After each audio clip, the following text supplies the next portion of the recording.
Cooperative Pavilion. We're going to start today's show with the national anthem, and we have with us today Olivia Vanderford, a Lancaster County 4-H'er, who's going to sing the national anthem. So if we would all please rise for our national anthem.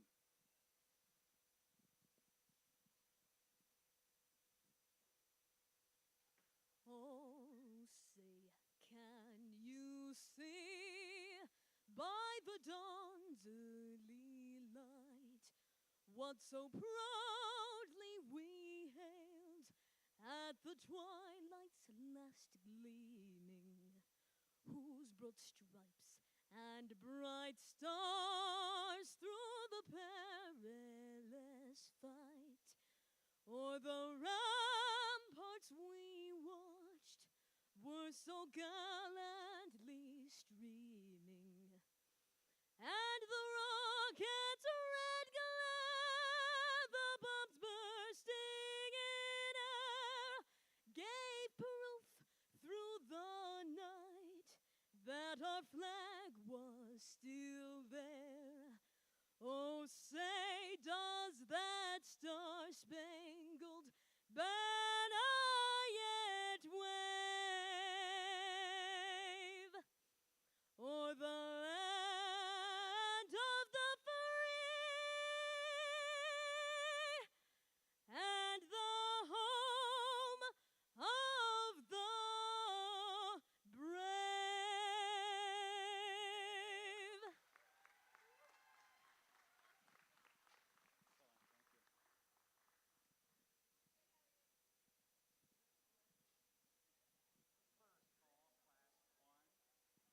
Showmanship, senior swine showmanship to the south ring. First call, class 1, senior swine showmanship to the south ring. We have an excellent show for you today. We have lots of 4-H'ers who have worked hard to bring their exhibits here to the 2024 Nebraska State Fair.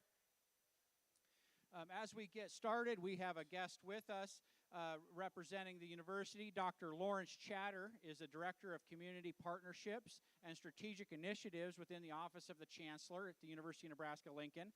Dr. Chatter holds a PhD and a master's degree in counseling psychology from UNL, and his role is to develop and implement strategies for building and maintaining strategic community partnerships that align with the university's mission and the N2025 strategic plan.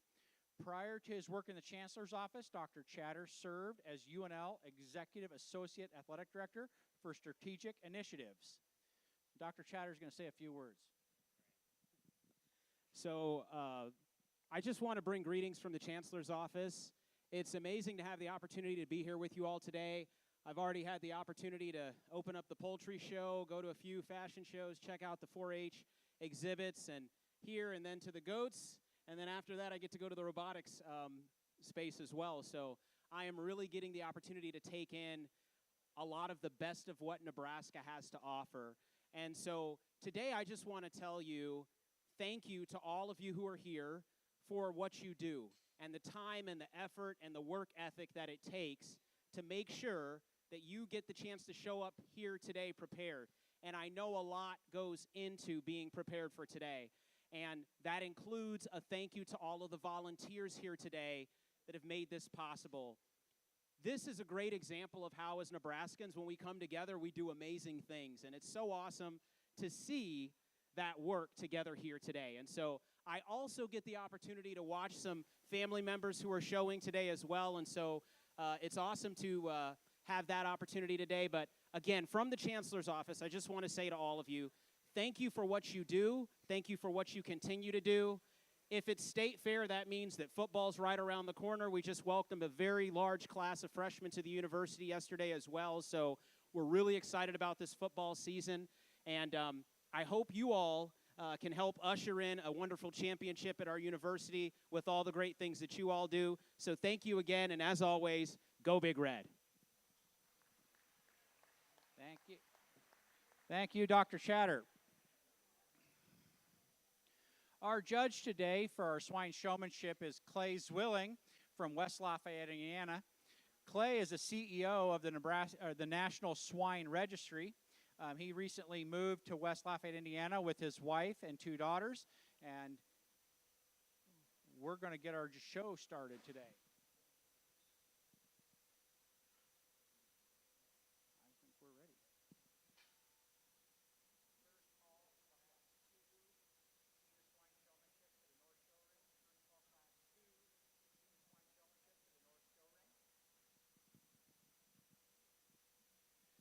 We have a number of sponsors that help us get this show accomplished today. Just to list a few to get started: the Farm Credit Services of America, Nebraska Elite Beef, Pinnacle Bank, the Parks Companies, and Nebraska Pork. Our superintendent of today's 4-H swine show is Rhonda Herrick from Franklin and Kearney County, and the assistant superintendent is Michaela Blender from Harlan and Furnace County. They put a lot of work in to get ready for the show today and the show tomorrow, and so let's give them a big round of applause for all their hard work.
Well, good afternoon, and certainly excited here to get started at the Nebraska State Fair. And I know one thing, if the quality of the national anthem singer is any indication of the way the rest of the show is going to go, we're going to have a good day. But good way to start. And as we go through a showmanship, I have a methodology and approach I always take. And so just so everybody knows, what I do is I drop them all in within their individual heat. I make some comments like I'm going to now, and then I select those couple, we'll bring back, then we send them all out, we work them again at the end. And so again, I think it's a good way to start off, and I don't give too much critique in these individual heats till we get to the end, but thought this was a really solid group to get started with. And honestly, there's a trio of them that I'm going to offer to come back. Let's give them all a nice big round of applause. I'll go select those 3 young people's hands that we'll be bringing back for the final round.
Okay. We have Class 1 Senior Swine Showmanship, and the top three in no particular order coming back for the final. Receiving purples are Jaylee Halstead from Cumming County, Taryn Sudik from Saunders County, and Kylie Hackbart from Seward County. Receiving blues, Braxton May from Hamilton County, Jaden Prosowski from Douglas-Sarpy County, Marini Vaughn from Antelope County, Eli Ritter from Cumming County, and Wyatt Sockjen from Lincoln County.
Another good heat over here as we get into our second round, and certainly think, again, when you get into the seniors, you expect them to have some poise and be experienced out here. But honestly, there's a pair of them that surface, and even though they're contrasting kinds, I thought as far as the initial jump and just doing what I'm looking for relative to speed and agility out here, I thought did a very nice job. Let's give all these kids in this group a nice round of applause. We'll select those two coming back. We'll keep working through your heats.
In Class 2, receiving purples, Chase Hartman from Douglas County, Macy Misek from Saunders County. Receiving blues, Briley Mosser from Thurston County, Avery Kaup from Cumming County, Lila Krupika from Lincoln County, Cash Maharis from Hamilton County, Brody Lane from Douglas Sarpy County, Larissa Vaughn from Antelope County.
Get into another group here, and certainly think a group as far as consistency, very good out here in terms of flow. Got some issues with maybe some endurance on a couple of these pigs, and then getting grouped up a little bit, and that's what's going to separate the pair that's going to come back. But again, I think it's a good group, and let's give these young folks a nice hand. We'll go select those two young people that are going to come back for your next heat.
At this year's 2024 Nebraska Swine Show Showmanship, our judge is Clay Zwilling from West Lafayette, Indiana. Our awards are sponsored by Don Peterson. Some of our other sponsors include Central Plains Milling, Linder Show Feeds, Frontier Co-op, Performance Plus, Bill's Volume Sales, and Nebraska Department of Agriculture.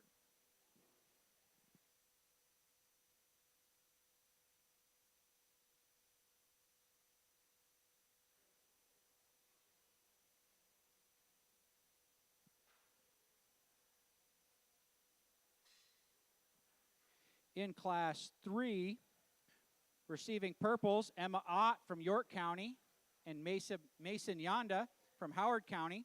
Receiving blues, Samuel Sockjen from Lincoln County, Olivia Beal from Brown Kepaha Rock County, Mackenzie Brennan from Kearney County, Jolie Clement from Lancaster County, Jagger Phillips from Seward County, Jack Jacobs from Hall County, Colin Nabuda from Cumming County, Ellie Siegfried from Red Willow County, and Ella Booth from Washington County.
Well, another good heat here as we keep on rolling through these. And honestly, smaller in terms of numbers that arrive, but honestly, depth of quality-wise, maybe as good as we've seen here today. So going to pull 3 from this particular heat. And again, just looking for what I am looking for in terms of just their function around the ring, consistency out here. And as I said, I'll get into more detail what I'm looking for when we get into our drives, but certainly thought a good group here. Let's give these young folks a nice round of applause. I'll pull 3 to come back.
We're going to progress through today's show. We're going to finish senior showmanship and go to intermediate and junior showmanship.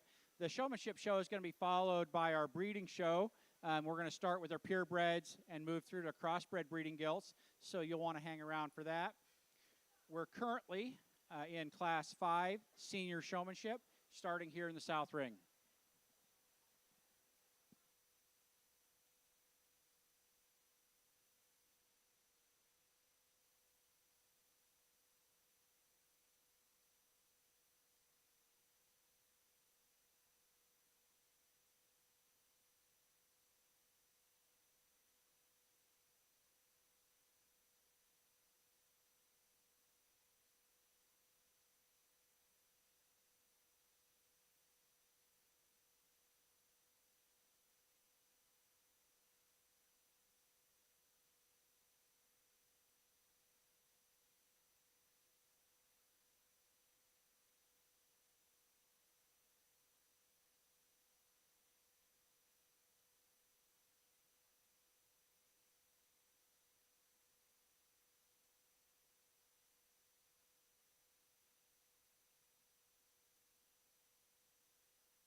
In Class 4 senior showmanship, receiving purples, Ava Carnop from Burt County, and Kaylee Ruth from Butler County. Receiving blues, Ian Schiller from Cumming County, Jonathan Lammers from Kearney County, Bo Wells from Valley County, and Cole Booth from Washington County.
Well, a heat that I think's a little tougher to come together because I do think very consistent, but maybe not just a couple that are outliers. I think they all do a consistent job, and it just depends on what views you have and where you're going to sit. So I was thinking 1, 2. I'm actually going to end up pulling 3 here just because, again, I'd rather have more and bring it back to the finals and recognize these young people than the other way. And again, winning showmanship anywhere is important, but winning showmanship at your state fairs is an accomplishment. So we're going to bring back 3. We'll work them through and see where they fit with the rest of the group. Let's give them a nice round of applause. We'll pull those 3 that are going to come back.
In Class 5, Senior Showmanship, receiving purples, Trey Cook from Kimball Banner County, Hayden Schroeder from Cumming County, and Olivia Vanderford from Lancaster County. Receiving blues, Joe Lambert from Dawes County, Molly Weber from Johnson County, Avery Reeson from Hamilton County, Addison Kaup from Cumming County, Diego Velasco from Otoe County.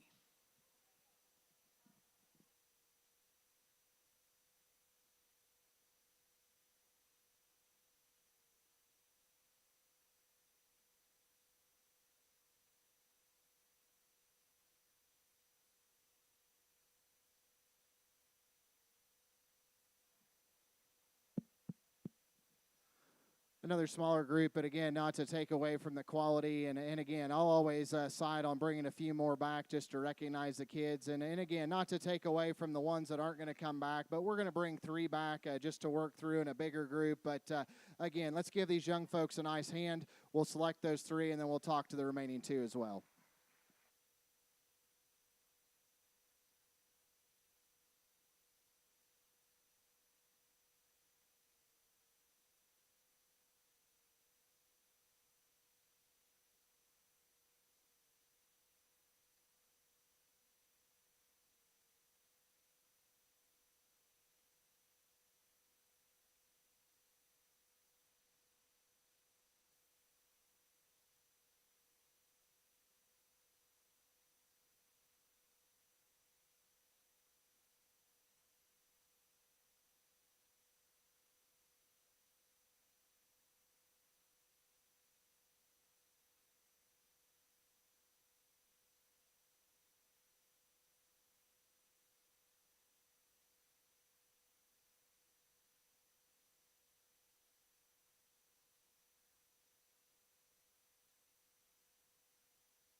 In Class 6, Senior Showmanship, receiving purples, Taitlin Snover.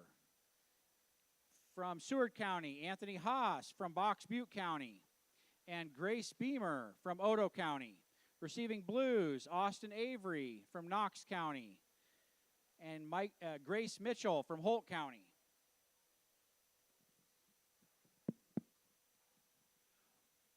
Well, as we work on winding down here into our final heats of showmanship, again, I think even though the classes are getting a little smaller, I think the quality is still very good. And as we work through these, really thought a pair surfaced out here. And again, they're just very consistent, very well presented animals. Let's give all these kids in this group a nice round of applause, and we'll select that pair to come back.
In Class 7 Senior Showmanship, receiving purples, Alexis Warner from Washington County, and Ryder Brubetz from Saunders County. Receiving blues, Carson Lane from Douglas-Sarpy County, Carson Haas from Box Butte County, Addison Bates from Otoe County, Lily Chevalier from Lancaster County.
Let's give this first group of semifinalists a nice round of applause.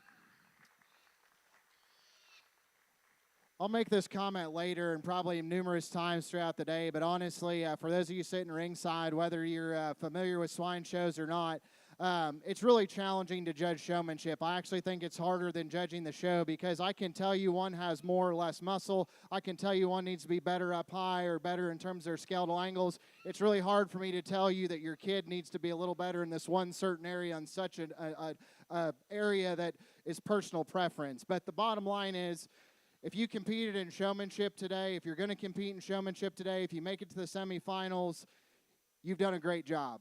And participating in this is key. It's important to do showmanship. And again, this group of semifinalists is very good, and I'm excited to roll through the rest of these today, but you've definitely set the standard for the rest of the day. So let's give these kids a big round of applause one more time. Again, I was one of those, when I was competing, I was big into showmanship. And to me, it was, for me, it was more important than the show because I always didn't have the most money or things to compete, but I could control what I did with my project. And so I think this is a tremendous set of young people. We're going to ultimately have to land on a top 3. And so what I'm going to do here is pull 3 out of this semi, plan to pull 3 out of the next to work through. But again, this has been a very good group. I'll talk to these young people as well, but we're going to go shake the hands of those 3 that are going to come back. Excellent group. One more big round of applause. We'll pull those 3 there and come back and compete for finals.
In our first semifinal for senior showmanship in classes 1 through 4, returning for the final will be Kaylee Ruth, Mason Yonda, and Macy Misek.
Well, again, let's give this second heat of semifinalists a nice round of applause in this ring. again, a good group of showmen, top to bottom, and particularly those last few classes. I know we got short on numbers, but I thought the quality was still very good. And again, I'll make some broader remarks here when we get into our final drive about my approach to things relative to showmanship. But I think, again, these young people do a great job presenting their projects to a very high level. There's 3 we're going to bring back to compete for your finalists. Let's give them one more nice big round of applause, and we'll select those 3.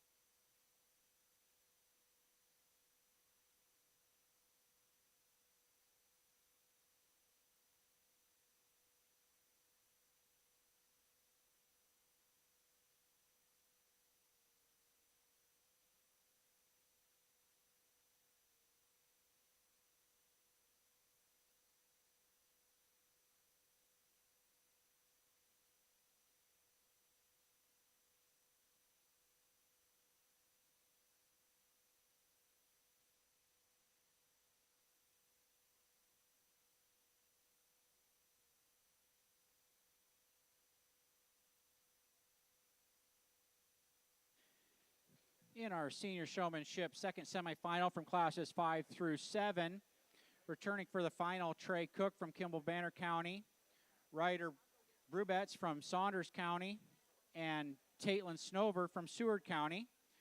We're going to start our championship drive in senior showmanship here in the South Ring.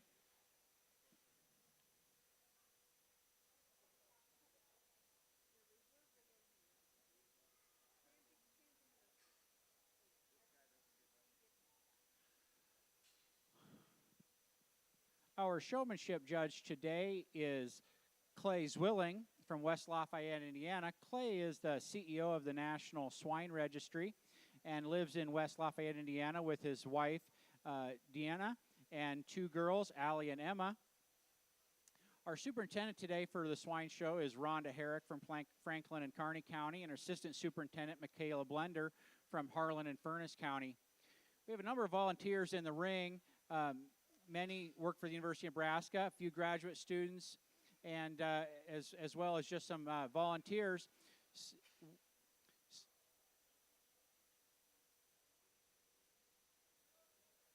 We couldn't do the show without all the volunteers that we have. This is a lot of work to put this on, and we really appreciate all their help.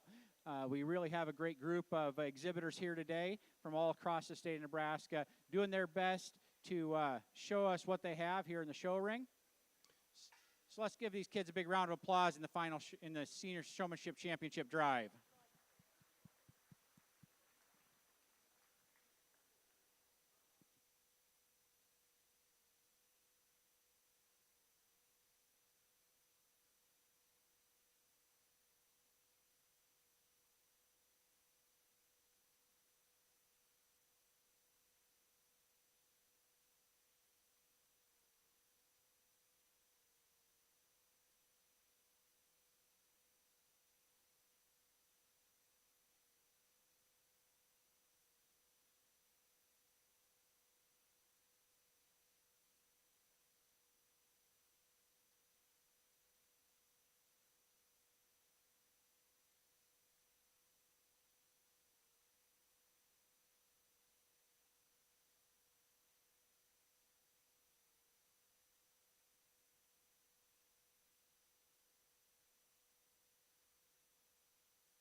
Now you can actually shut them down for a second.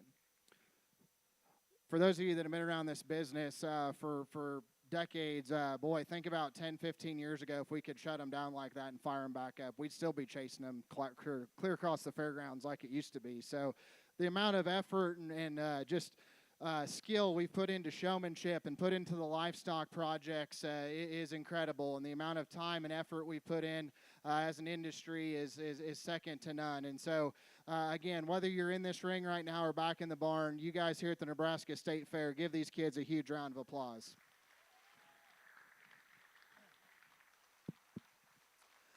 I know we got a Gilt show and 2 other divisions of showmanship to get through today, but the State Fair for a lot of these young people is the pinnacle of their career. And so I want to give them time, but also be efficient.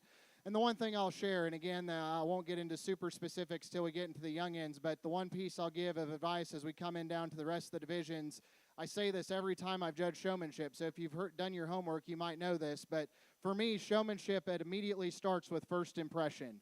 The moment you come out of the gate, it's about first impression, and I don't care if it's showmanship. I don't care if I'm listening to you give a set of reasons at a 4-H or collegiate contest. I don't care if I'm sitting across the table from you doing a job interview. First impression is absolutely critical. And the next piece that's critical is it's great to have a first impression, but if you're not consistent with that, we're not truly having the people that we believe that are genuine moving on in the future. And so when you have a good first impression and you're consistent, that's a recipe for success. To me, whether it's showmanship, whether it's a job, whether it's dating, it's all those things that are going to give you success in life. And so, again, these 6, I thought, did that to the ultimate level. I think they do an absolutely great job. The one thing I ask them, you know, what would they like, or what do they like, or what would they change about their pig, which I always think is a unique strategy because we get to judge them later, so we'll see how that goes. And the other thing is, what did you learn about, or what's your best lesson you've learned about the livestock project? And I'll tell you, the thing that impressed me the most was we heard about people, we heard about having a good attitude, we heard about responsibility, and we heard about hard work. You know what we didn't hear about? Getting upset when we got beat. And 2 of them mentioned that, you know what, one of the things I've learned is I'm not going to win every day, and everybody has a different opinion and different viewpoint. We sure could use a little more of that in our country today, I think.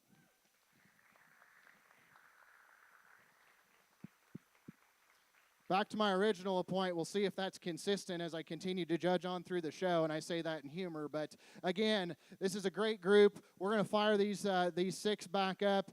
Tremendous set. I think, again, in my mind, the 3 that I've tied into are really the type of showman that I gravitate towards in terms of just being consistent.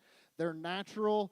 They don't make themselves more important than the pig. They work as a unit together. And again, if you don't make the top 3 in this particular division, it's not a bad showman. You all are literally a razor-thin margin. But I do think there is one person that's hit the gate that's been my style in terms of being natural, relaxed, consistent. Young man with this blue gilt is going to be your champion.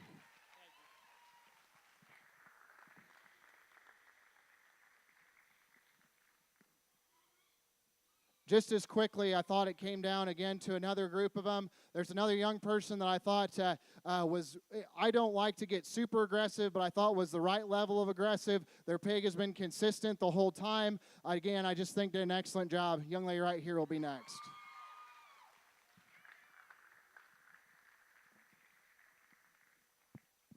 As we round out our final 3, again, I think it gets very close. For me, there's some differences in speed and stop and go, some differences in where people were relative to where they landed in terms of distance. And again, it gets close. But again, there's another person for me that just in terms of consistency of profile, being at the right speed and cadence, young man in front of me is going to be 3rd. Congratulations.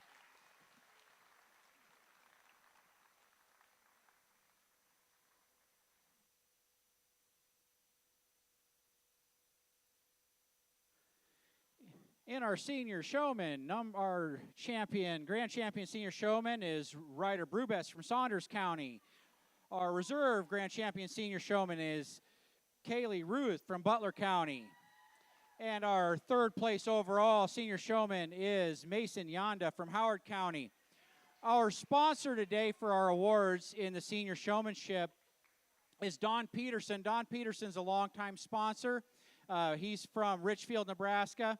and he's been very generous sponsor for this for more than a couple of decades. So we really want to thank. Let's give a big round of applause to these exhibitors and our sponsors.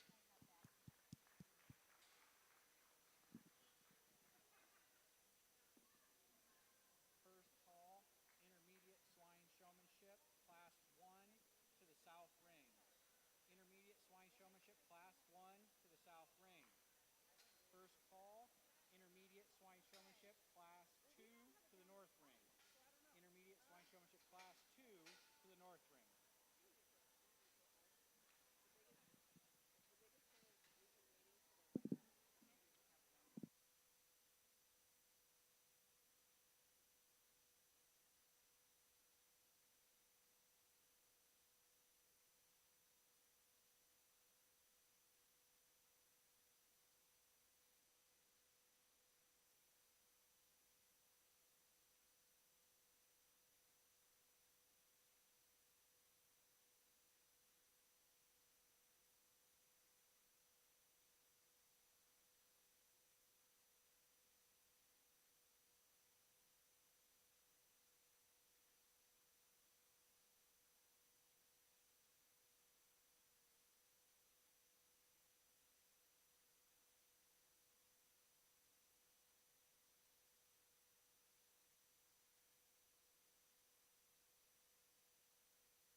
We have an announcement for all of you in the audience. If you have a Nissan Rogue license plate 8D3107, a Nissan Rogue, again, 8 County D3107, your car needs to move.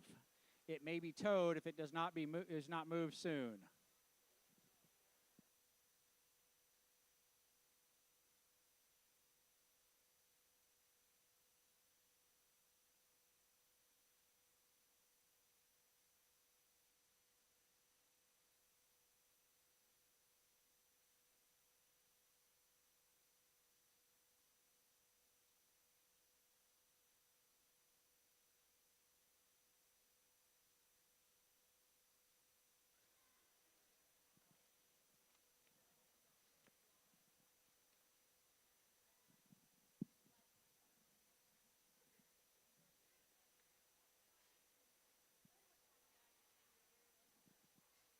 As we get started with our intermediate showmanship here at the 2024 Nebraska State Fair Swine Show, we want to thank our sponsors, including Farm Credit Services America, Nebraska Elite Beef, Aurora Cooperative, Pinnacle Bank, the Parks Companies, Nebraska Pork. Also, our award sponsor is Don Peterson. We're going to go in here to Class 1 intermediate showmanship here in our south ring. We'll rotate back and forth on rings, and we will finish our showmanship with our championship drive, just like in the seniors here in the south ring.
good way to start off our next division. And again, these young people do a nice job getting their animals out here and getting presented. Again, we're going to roll with the same consistent flow of things, and we're going to pull 3 from this particular heat to come back and compete for our finals. Let's give all these young folks in the ring a nice round of applause. We'll select those 3 that'll be coming back.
In Class 1 Intermediate Swine Showmanship, receiving purples, Porter Wogemuth from Phelps County, Case Brabetz from Saunders County, and Brooke Lukenhaus from Saunders County. Receiving blues, Jamison Prince from Buffalo County, Emerson Pagels from Burke County, Bailey Dahlman from Franklin County, Cameron Haas from Box Butte County, and Tristan Meeks from Arthur County.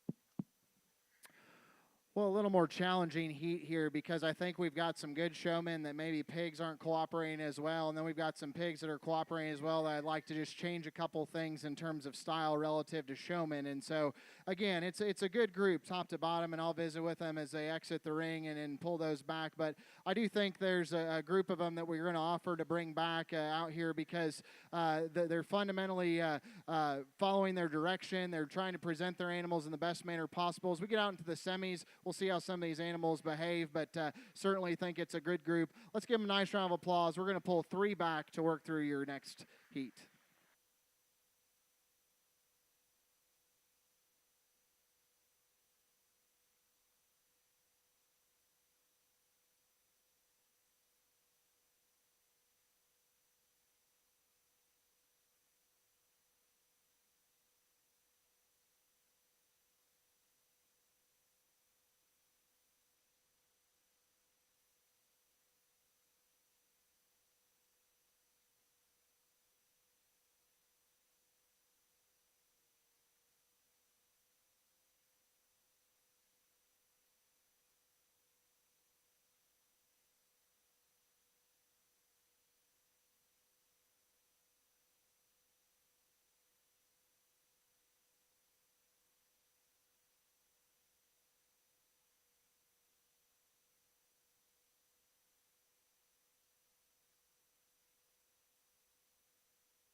In Class 2, Intermediate Showmanship, receiving purples, Natalie DeWispelaire from Butler County, Cruz Molina from Platte County, and Cale Foster from Douglas-Sarpy County. Receiving blues, Kaylin Strode from Buffalo County, Wyatt Moat from Gage County, Garrett Bates from Odo County, and Devin Doze from Hamilton County.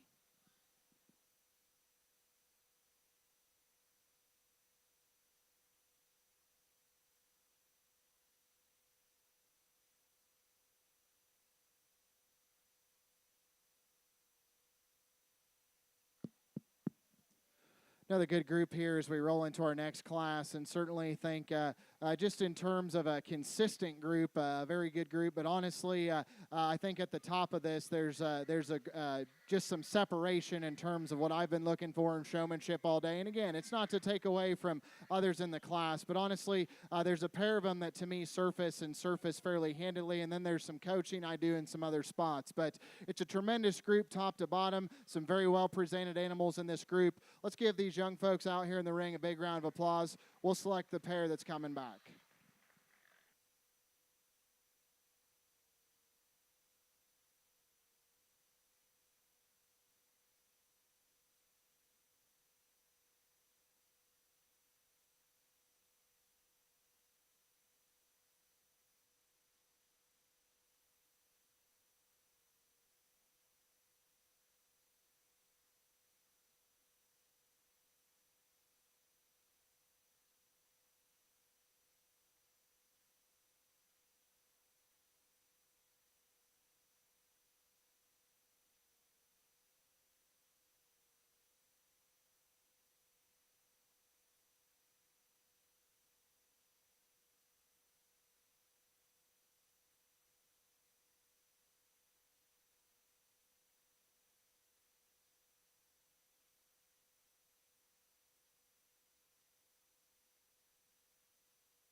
In Class 3, Intermediate Swine Showmanship, receiving purples, Garrett Ruth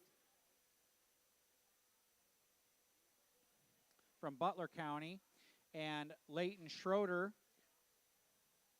from Cumming County. Receiving blues, Iris Booth from Washington County, Jenna Peterson from Kearney County, Kyson Bose from Harlan County, Berkeley Strode from Buffalo County, Trent Stubendick from Odo County, and Hannah Chevalier from Lancaster County.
Well, another really good group here, top to bottom, maybe as deep in terms of just depth of quality of showmen as we've had all day. And I know I said that earlier, and I think this group would rival that one. So, again, a good group of young folks. Let's give them a nice round of applause here in the ring.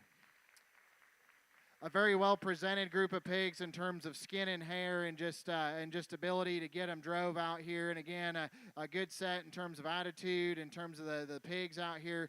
Again, it's close in some places, but I really thought there was a trio that surfaced initially from the jump and just continue to rise in terms of consistency. Let's give these kids one more nice round of applause, and we'll select those three that are going to come back.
In Class 4, Intermediate Swine Showmanship, receiving purples, Miles Babcock from Custer County, Aiden Velasco from Otoe County, and Brayson Miller from Merritt County.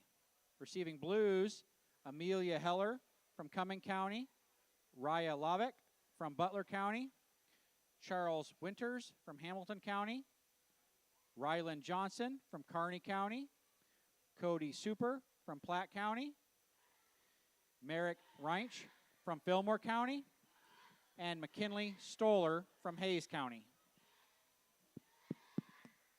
Another good group here in this particular heat, and we're going to pull back three, but I thought quality continues to run deep in this division. Let's give all these young folks a nice round of applause. We'll pull those three back that are going to be competing for your semifinals.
In Class 5 Intermediate Swine Showmanship, receiving purples, Isaiah Rauert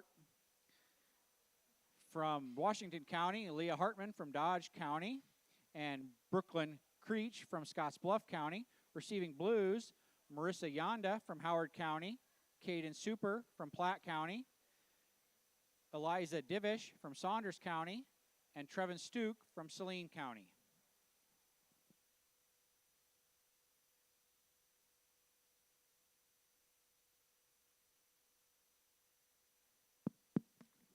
Well, again, another really good group here in this particular heat. And sometimes I think in showmanship, it's reacting to what's going on around you as well as just having a plan coming in. And I thought the longer this drive wore on, there's a couple that maybe I thought were on the bubble that surfaced because they stepped up their game and reacted to some things going on around the ring. And so, again, I want to recognize those folks when they make those efforts. And so, again, I know a little more than what I've kept before, but I think they're deserving. We're going to pull 4 out of this particular heat to work through. But again, I think it's a good group. Let's give these young folks a nice big round of applause. Excellent set of showmen out here.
Another good group out here, and certainly I think, as I've mentioned, a couple other heats, some very well presented animals in this group as well. And And again, I think with this one, a consistent group in terms of the pig speed and drive out here. But honestly, there's a pair that surfaced that I think just kind of take their craft to the next level relative to hitting holes at the right time, having the right amount of distance. And again, it's not to take away from the others, but I thought this pair kind of surfaced coming right out the gate. Let's give these young folks a nice hand, and we'll shake the two young folks that are coming back.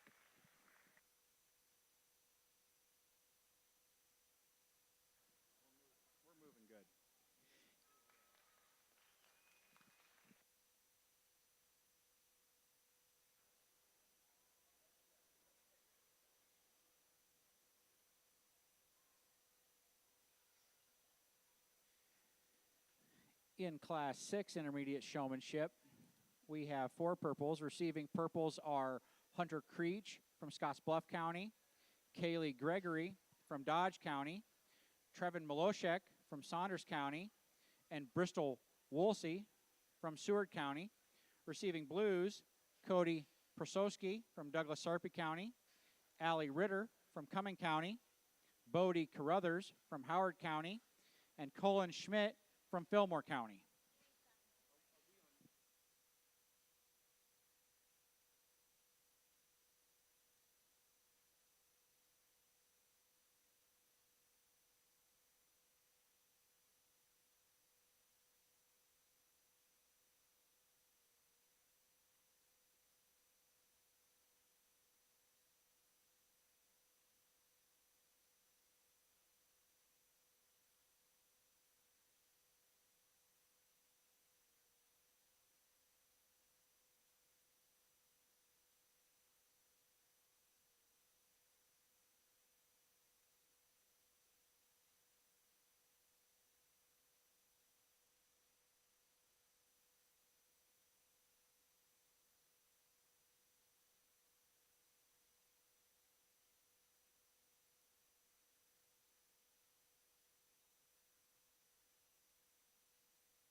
As we get our semifinalists organized in our intermediate showmanship championship drives, I want to announce our judge is Clay Zwilling from West Lafayette, Indiana.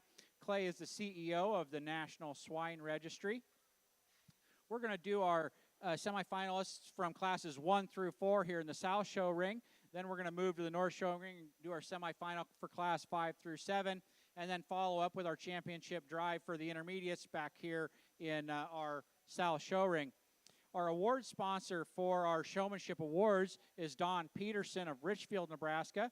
So let's give Don a big round of applause for sponsoring all of our Showmanship Awards today.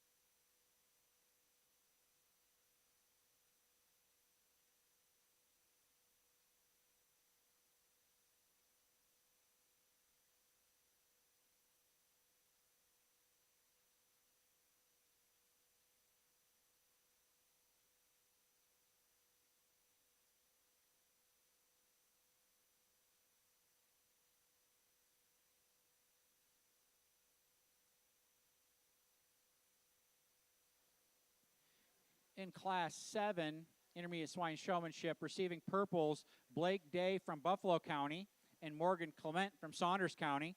Receiving blues, Blaze Hartwell from Burt County, Hadley Carruthers from Howard County, Carson Miller from Burt County, Allie Cook from Kimball Banner County, Layden Hendricks from Thayer County, and Owen Gregory from Dodge County.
Well, again, another really good group out here, and we get into this first set of semis in this particular division, and I think that the margin is a lot tighter than it was when we were in the senior division. I think this group is very good and consistent, good at keeping their animals in a very good presentation mode. And also, I think it's just subtle differences in terms of style that are ultimately going to sort these. But to me, this is an exceptional group. And again, I want to commend the young folks for making it out of your particular heat. That's a big deal regardless of where you're at, regardless of where you land on things. And so let's give these young folks out here a really nice round of applause.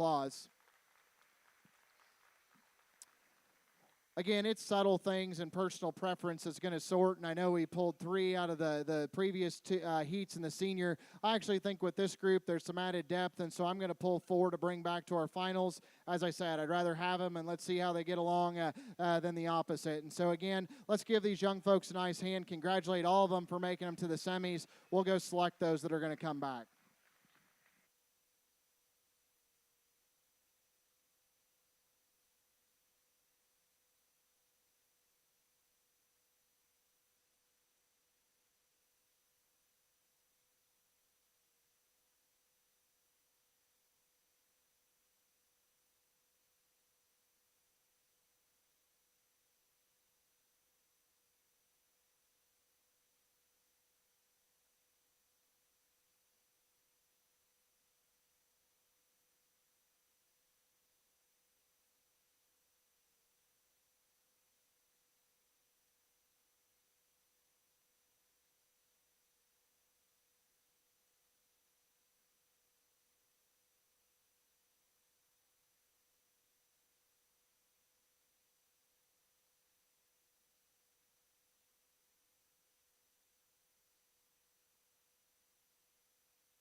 Moving on to the championship drive from our semifinal in classes 1 through 4 are Leighton Schroeder, Garrett Ruth, Chase Brabetz, and Brooke Lukenhaus.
Well, again, this is an excellent set of showmen in our second round of semifinals here. And again, consistent with the last one, we're going to pull 4 because I think, again, the depth in this particular group is very good, and I'd rather work them and land on your top 3 and know we have the best pool available. But exceptional job to you young folks in the ring. Again, a very cool, calm, and collected group. Let's give them all a nice big round of applause. We're going to go shake the hands of the 4 we're going to bring back.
From our semifinal in classes 5 through 7. Moving on to the championship drive is Trevin Miloshek from Saunders County, Brooklyn Creech from Scottsbluff County, Blake Day from Buffalo County, and Morgan Clement from Saunders County.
Let's shut them down here for a second. Again, let's give this intermediate division here a huge round of applause in the ring.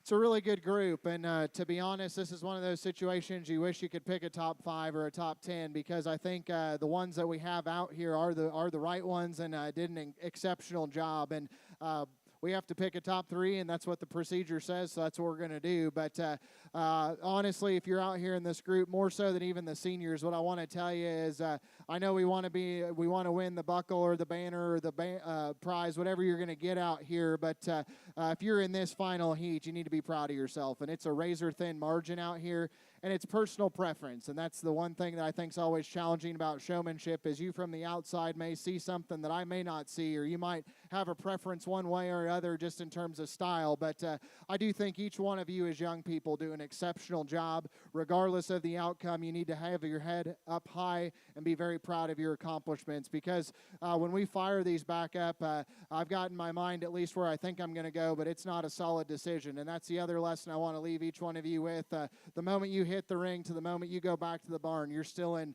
game mode. You deliver. You can compete.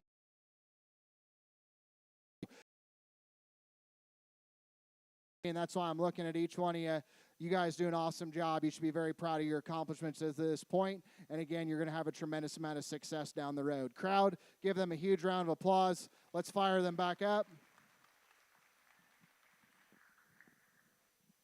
Again, I thought it kind of sorted once we got these 8 back out here into kind of a top tier. And from that tier, I thought that there were some differences in where you could go, because honestly, there's subtle things that I think each one of them could maybe do a little different. One thing that they all do extremely well. But to me, the longer they're out here, there is one young person that just really fits what I talked about in the seniors in terms of being natural. That pig delivers every time. They just do a very consistent job. Young man with this Berkshire right here is going to be your champion.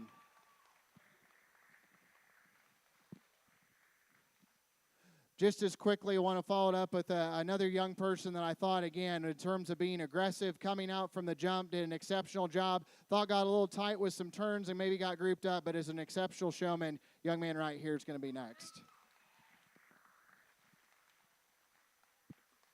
Gets very close out here between 3rd and 4th, but honestly, I think there's just a little bit difference in terms of just consistency all the way through. Thought this one young person maybe got me a few more views in some places and was just a notch more aggressive, what I wanted to see coming right out of the gate. That's the young lady right here. She's going to be 3rd out.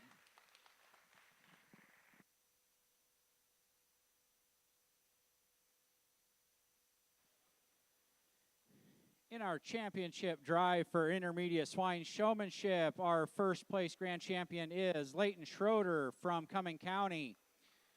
Our reserve champion intermediate showman is Blake Day from Buffalo County.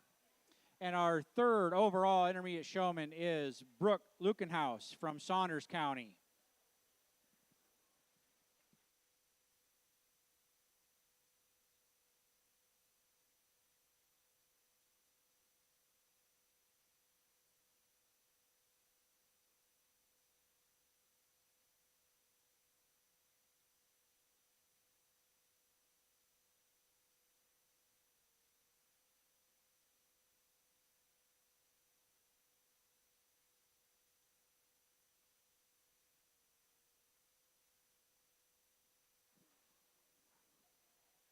We're going to transition to our junior showmanship here, starting here in the south ring with class 1, moving to class 2 in the north ring, and so on.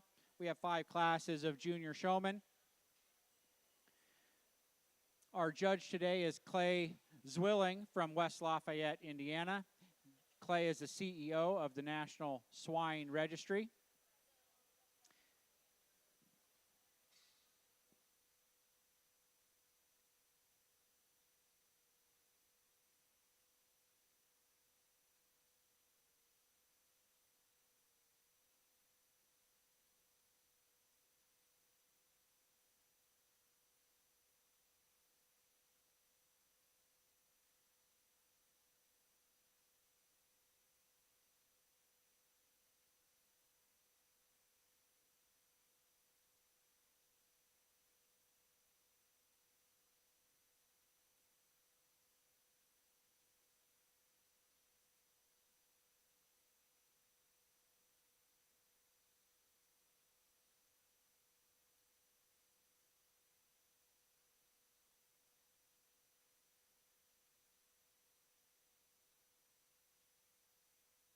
we did have a cell phone found on the north side of the building over here. So if anybody looks in their pockets and finds that they're missing a cell phone, check us out here at the announcer's table at the Swine Show Ring.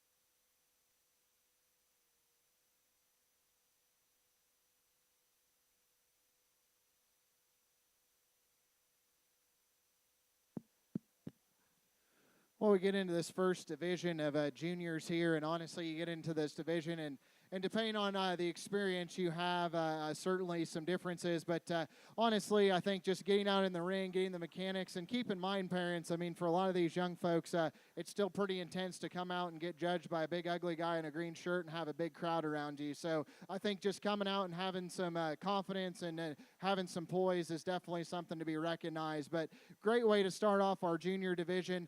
Let's give all these kids in this ring a nice round of applause and recognize them for coming out here. That being said, I thought there was a pair that surfaced, and again, I thought surfaced fairly handedly. Again, let's give these kids another nice round of applause. We'll select the two that are going to come back from this first heat.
In Class 1, Junior Swine Showmanship, receiving purples, Brooke Day from Buffalo County, Coy Klug from Platte County, receiving blues, Sutton Hartwell from Burt County, Landon Johnson from Kearney County, Jolie Divish from Saunders County, Cannon Molina from Platte County, Savannah Dahlman from Franklin County, Jocelyn Meeks from Arthur County, and John Chevalier from Lancaster County.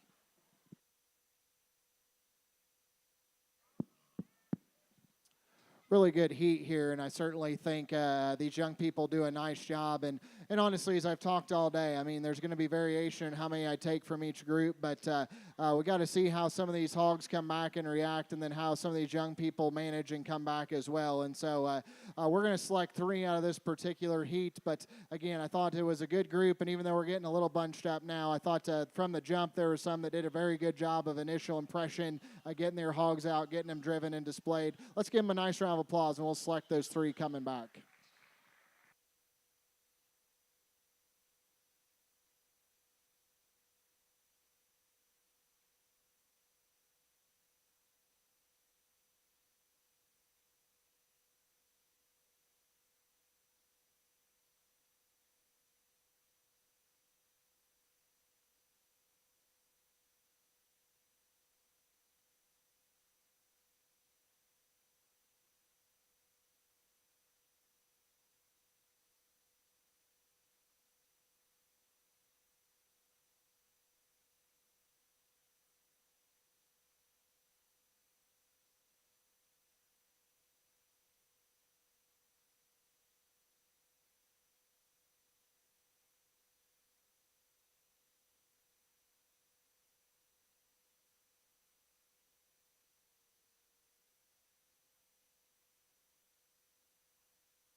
In Class 2, Junior Swine Showmanship, receiving purples, Riker Kellums from Cass County, Quinn Reeson from Hamilton County, and Trumpus Carr from Lincoln County. Receiving blues, Avery Ruth from Butler County, Atlee Strode from Buffalo County, Cruz Sims from Sherman County, Tinley Spees from Howard County, Mara Reinch from Fillmore County, and Tristan Peterson from Kearney County.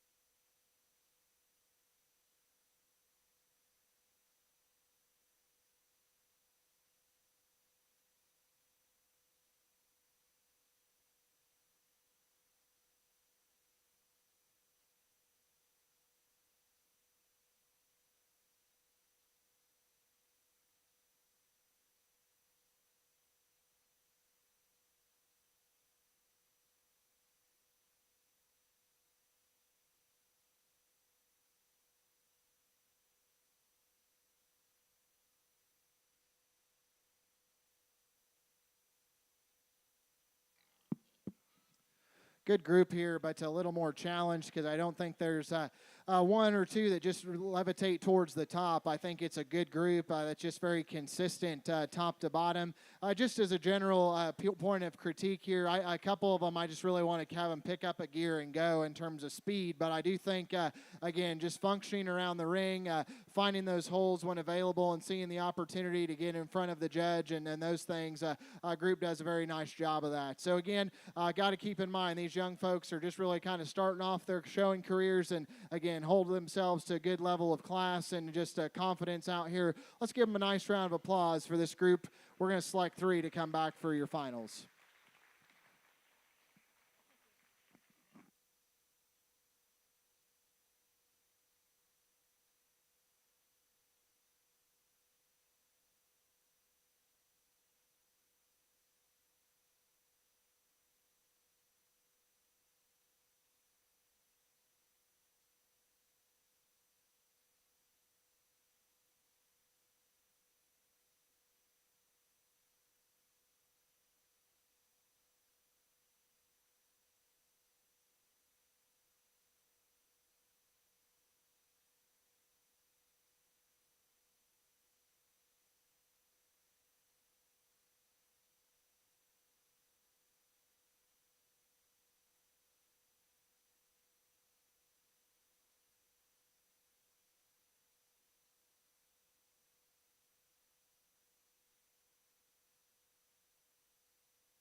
In Class 3 Junior Swine Showmanship, receiving purples, Hudson Schroeder from Cumming County, Gage Creech from Scottsbluff County, Oliver Schmidt from Harlan County.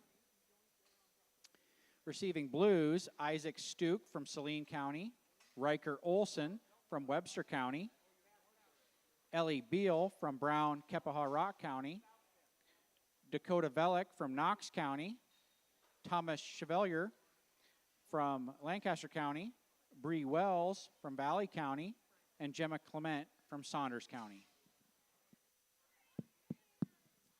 Well, a good way to round out our final heat here in showmanship for the day, and certainly think a good group of showmen top to bottom. And again, going to take a few more out of this one. Sometimes it's just how the heats break, but we're going to actually pull 4. I know we only have 5 classes, so we're going to give them the opportunity to be highlighted here and work through it. But that doesn't take away from the others that aren't going to get pulled, because I think it's a good group. But I thought the depth in this particular one was very strong. So let's give these young folks a big round of applause. We'll shake the 4 hands that are going to come back and work in your semis and your finals.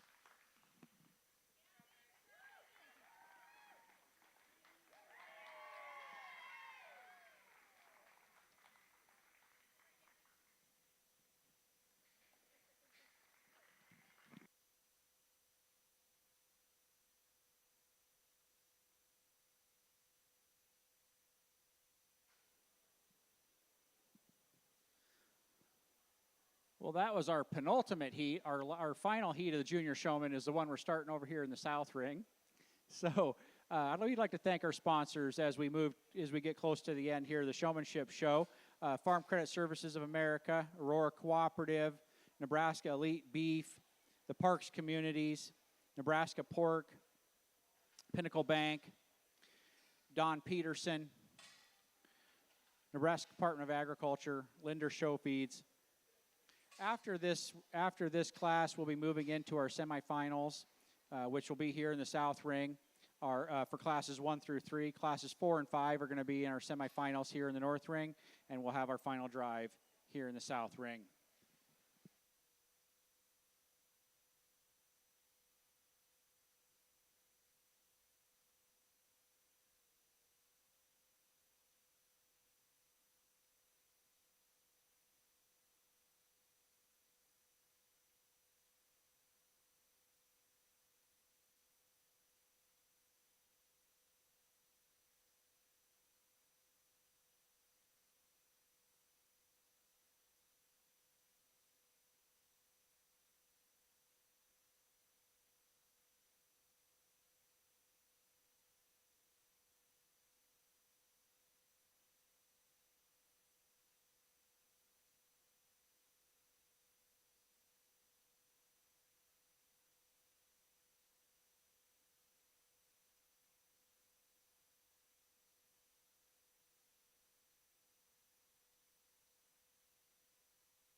In Class 4 Junior Swine Showmanship, receiving purples, Baker Krupika from Lincoln County, Morgan Yonda from Howard County, Laura Stitt from Saline County, and Perry Kowalski from Sherman County.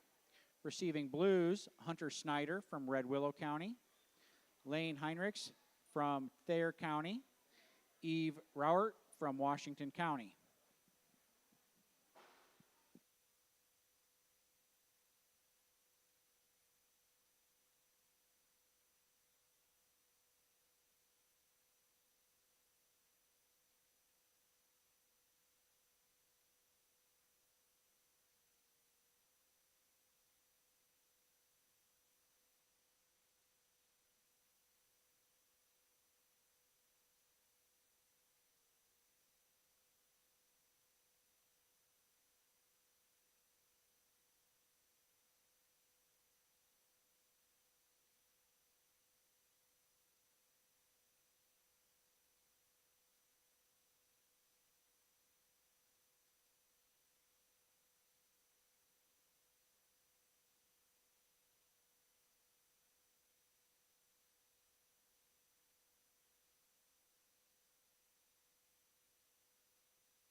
Well, bigger heat here to round out our final. I had fake intel. I thought we had 5 classes, so thanks for keeping me straight on the numbers here. But again, I think it's a really good group, and round out with easily one of the biggest groups of the day, and certainly think a quality that runs deep out here. And again, it's it's a good group to round out our showmanship division with today. Just got to study, and again, so much of this is working through the ring and just learning the mechanics, and even as simple as switching your utensil with your brush out here. So again, let's give these young folks a huge round of applause. It's been a great set of showmen here today. I'm going to go pull 4 from this particular heat as well. I thought, again, just the depth of quality and the numbers in the class. Not 100% sure which 4 we're going to pull, so keep showing them. But in my mind, I've got a pretty good idea. Again, let's give all these kids that have competed a huge round of applause. Great group of showmen. We'll go shake those 4 young people's hands.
In a few moments, we're going to start our semifinals from classes 1 through 3 here in the South Ring. Follow that with our second semifinal in the North Ring, and then have our Junior Swine Championship. At the end of our Showmanship show, we are going to take a 20-minute break and then move into our 4-H Breeding Gilt show. So a 20-minute break after the conclusion of the Showmanship show.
Well, again, a really good group out here, and honestly, I thought some that surfaced fairly handily out of their heats, and we get them out here, and I think it's a great group, and we get them at this level, and again, we talked about how so much of it is just getting some more experience and working the ring, and again, for me, just some coaching things.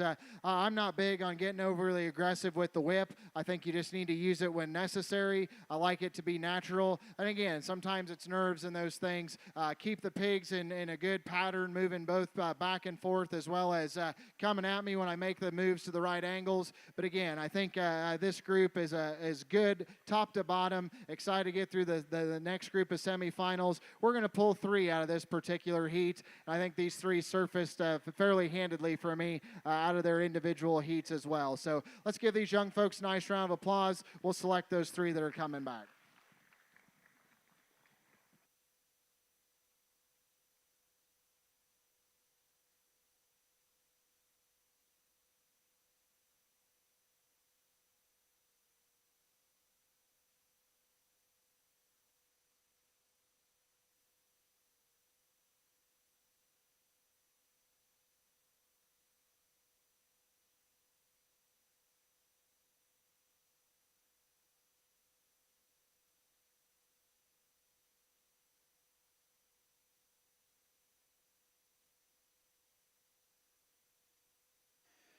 From Class 5 Junior Showmanship, receiving purples, Braden Schaefersman from Dodge County, Jasper Ritter from Cumming County, Emmett Ritter from Cumming County, and Silas Rauert from Washington County. Receiving blues, Caleb Hackbart from Seward County, Jason Avery from Knox County, Madden Harms from Thayer County, Trent Miller from Burt County, Jackson Schmidt from Fillmore County, Ty Valdez from Custer County, and Kendall Godekin from Platte County.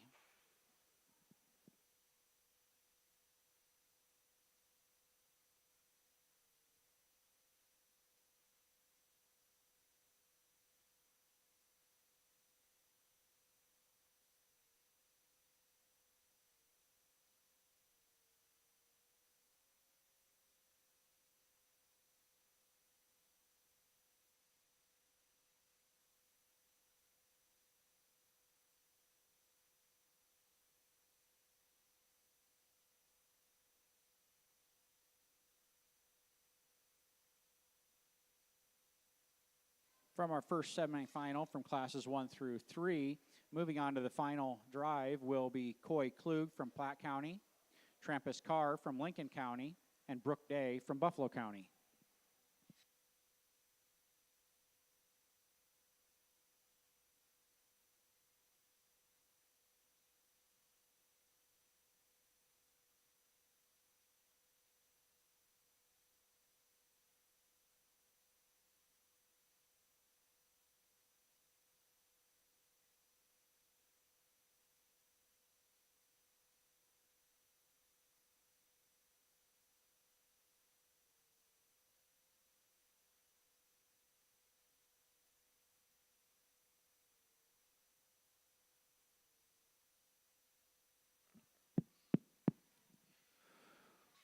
Well, an awesome way to round out our semis here in Showmanship. And again, I think a tremendous set of young people doing an absolutely great job in terms of just presentation of these animals out here. And again, it's subtle differences in terms of experience, and we're getting towards the end of the showmanship period here, so a little bit of it's just going to be attitude relative to the pigs. Getting tired, maybe not want to cooperate as well. But I'd encourage all you young folks, keep up the good work. Be proud of yourself for making it this far at your state fair to the semifinals. And hey, the only place you got to go is up in this world in terms of your future, in terms of your opportunity to show here the rest of the time in Nebraska and beyond. So again, crowd that's still here, let's give these kids a huge round of applause here for our last group of semis. We're going to pull 3 to come back to your final heat. And again, we'll go select those 3. Nice job. Let's give them one more nice round of applause.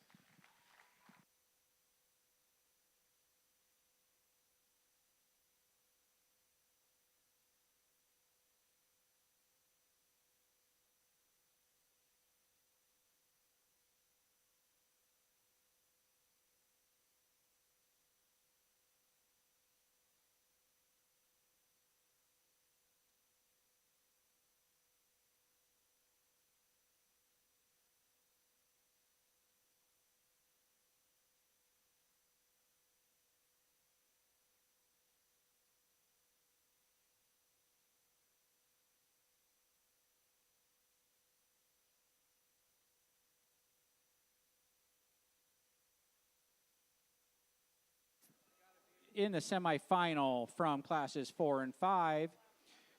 Moving on to the championship drive, Braden Schaefersman from Dodge County, Baker Krupicka from the Lincoln County, and Perry Kowalski from Sherman County.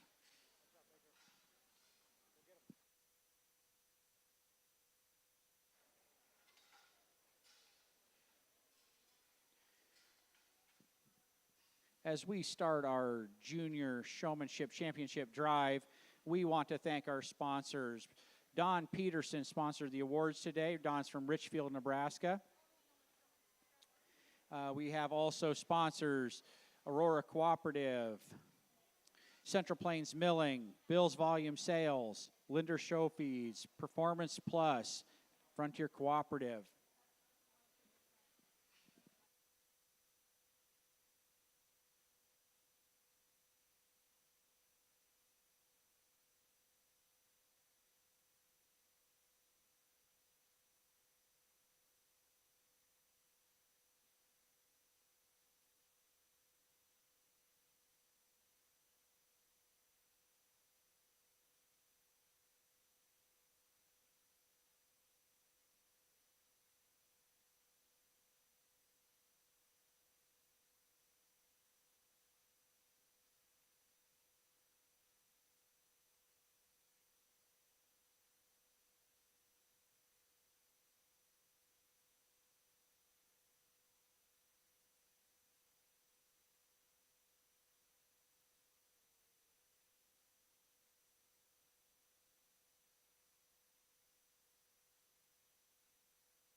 Well, kiddos, let's shut them down here just for a second. And again, if you're ringside, let's give these young people in the ring a huge round of applause. It's been fun, and again, as I mentioned in my opening comments, a lot of folks you'll visit with that get to stand on this side of the mic. Showmanship's hard. It's a personal preference. It's what your style you appreciate, and I just try to be consistent. And again, it's where you see and where you see things going. And honestly, the group of showmen you've had here in the state of Nebraska I've been very impressed with. So keep up the good work. Extension agents, FFA advisors, parents, coaches, professionals that stand on the backside of the ring, keep up the good work, and again, keep coaching these kids up right. Let's give them a big round of applause for that. We're going to get our Gilt show going here, but again, to me, showmanship is about presenting your animal at the utmost highest level. And again, I think you young folks have done that today. It's not about who can do the most tricks around cones. It's not about who can jump over the gate the fastest. It's about presenting you and yourself with the animal at the best level. And again, I think you all have done that to an exceptional job. Skin and hair presentation has been a big point. The one point I always do leave with showmanship is I think a lot of times, whether you're an educator or a parent, we hear showmanship and we immediately think, well, we get done with that class and we move on. And to me, showmanship isn't a class. It's not a division. It's an approach. It happens every day when you walk out to the barn. It happens every day you work with your friends and family. Showmanship is a lifestyle, and showmanship is an attitude. And again, showmanship happens the moment you wake up every morning and when you lay your head on your pillow at night to go to bed. And so I just encourage you to keep that in mind. And again, each one of you six have risen to the top of your contemporaries here at the Nebraska State Fair. If you're not selected for the top three, don't walk out here embarrassed. Don't walk out here ashamed, because you all have done an exceptional job. And again, as many of you said, it's just one guy's opinion, and that guy just happens to be me today. So keep up the good work. Keep up everything today. Fire these things back up. And again, let's give them a big round of applause. I'm not telling you that the three I'm going to select are the greatest or don't have future potential, because they certainly do, and I still think they have plenty of coaching. But there is one young person that maybe has captivated me today as much as any showman. From the time they hit the gate to the time they came out, they can absolutely drive the wheels off of one. And again, I'd still have some critiques and coaching for him, but this young man right here does an exceptional job. Congratulations.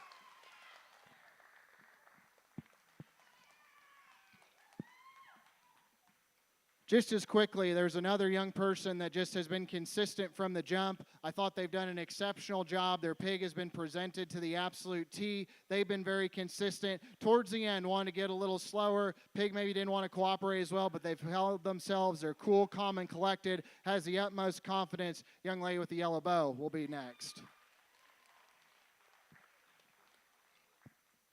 I think it gets closer as we get out here for for third. And again, you four young people left standing, congratulations, because it's a testament for you to get out here. I thought there was one that was just a bit more consistent from the jump. Maybe it was just a little more aggressive. And even though another one worked up, I thought this young person did an exceptional job. Young man right here is going to be next.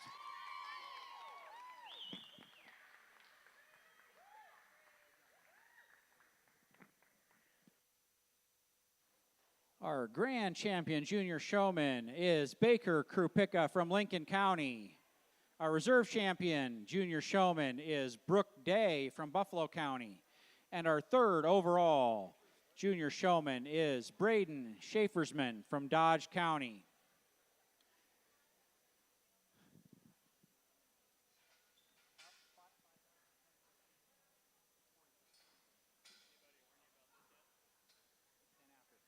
We are going to take about a 20-minute break and reconvene at 10 after 5. That's 5:10 p.m. for our breeding gilt show. So we will reconvene at 5:10 for our breeding gilt show.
Welcome, everyone, to the 2024 Nebraska State Fair Breeding Gilt Show, 4-H Breeding Gilt Show. We are here in the Aurora Cooperative Arena. Aurora Cooperative welcomes you to the Breeding Gilt Show. The Aurora Cooperative is the official sponsor for all events in the Aurora Cooperative Pavilion.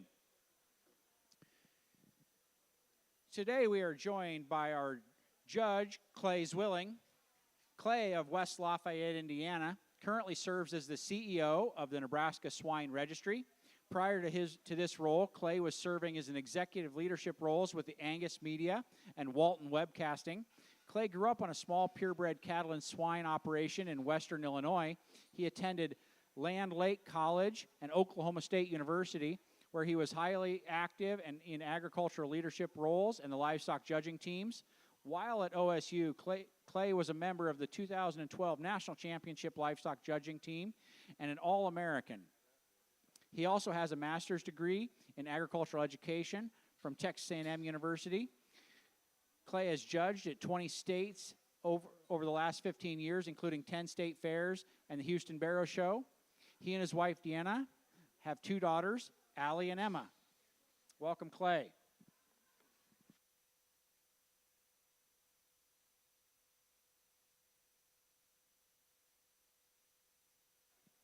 We're going to start this breeding show here in the North Show Ring with Class 1 purebred Berkshire Gilts.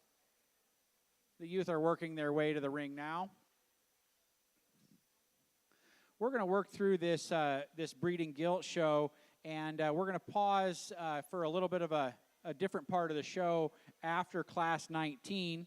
After Class 19, we're going to do a small piece with some youth that have done a little bit of extra work.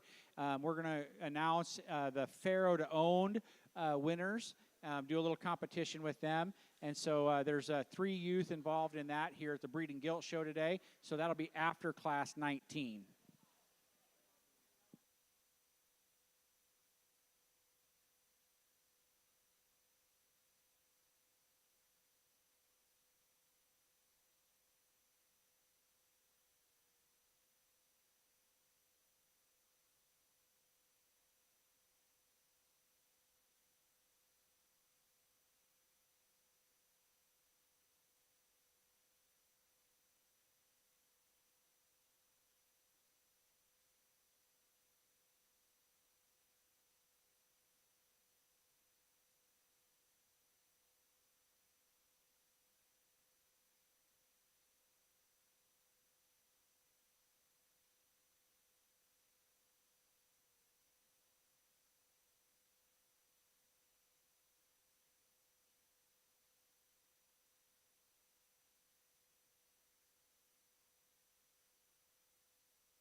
As we start our 4-H Breeding Gilt Show, we want to thank our sponsors, Farm Credit Services of America, Nebraska Elite Beef, Pinnacle Bank, Nebraska Pork, the Parks Companies, and Aurora Cooperative.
Well, we fire up here in our Berkshire Gilt show and certainly think a good quality class to lead off with. And from there, there is one that I just think in terms of balance, presence, squareness, genuine rib shape and body, and still having an feminine feature and function. Young lady directly in front of me is going to win this class. This Gilt's tall-shouldered. She's extended ahead of her blade. She's neat in terms of her pattern. She's easily in terms of just coming and going the squarest to most opened up underneath. She gives you a really good look. Think she takes the longest, most comfortable stride. That's just a really good place to start. Young lady right here is going to be next with kind of the crinkled eared gilt. Boy, I like this one skull shape. She's got a big top up high. She's one that does have plenty of muscle and shape, as you say, in the top portion of her skeleton. I rate her to be a little just more narrower coming at you and going away underneath. Rate her to be a little harsher in terms of her body depth. I'd like to just see her bolder there in her forearm, make her a little better from that standpoint. But boy, that's one that's got some added stoutness of feature in terms of her skull shape and bone. Just need to open up that one underneath. Then you got some interesting calls to make in terms of 3, 4, and 5. The one that I think just offers more maternal feature, body, and skeletal integrity, young man's gilt here directly in front of me. This one's really good ribbed and bodied. She's balanced and proportional from the side. She's a fresher skin and haired gilt. For me, we just need to open her up and make her a bit better off her rear pastern comparatively. Followed up with the young man here, 1401. This gilt's tall-shouldered. She's extended. I like those things about her, and I think she's got some interesting pieces, but that's how I describe her. I think she just comes in a few more pieces. We need to make her neater in her top line. She gets rounder there in her hip. I'd also like to change how she comes right at me. Round out the class of the young man's gilt here in the middle of the ring. One that does have plenty of muscle. She's one that's got a good quality underline. Just wants to get a little rounder all the way through and needs to be opened up in terms of her skeleton. Good way to start off our Berkshire show. Nice job to those young folks.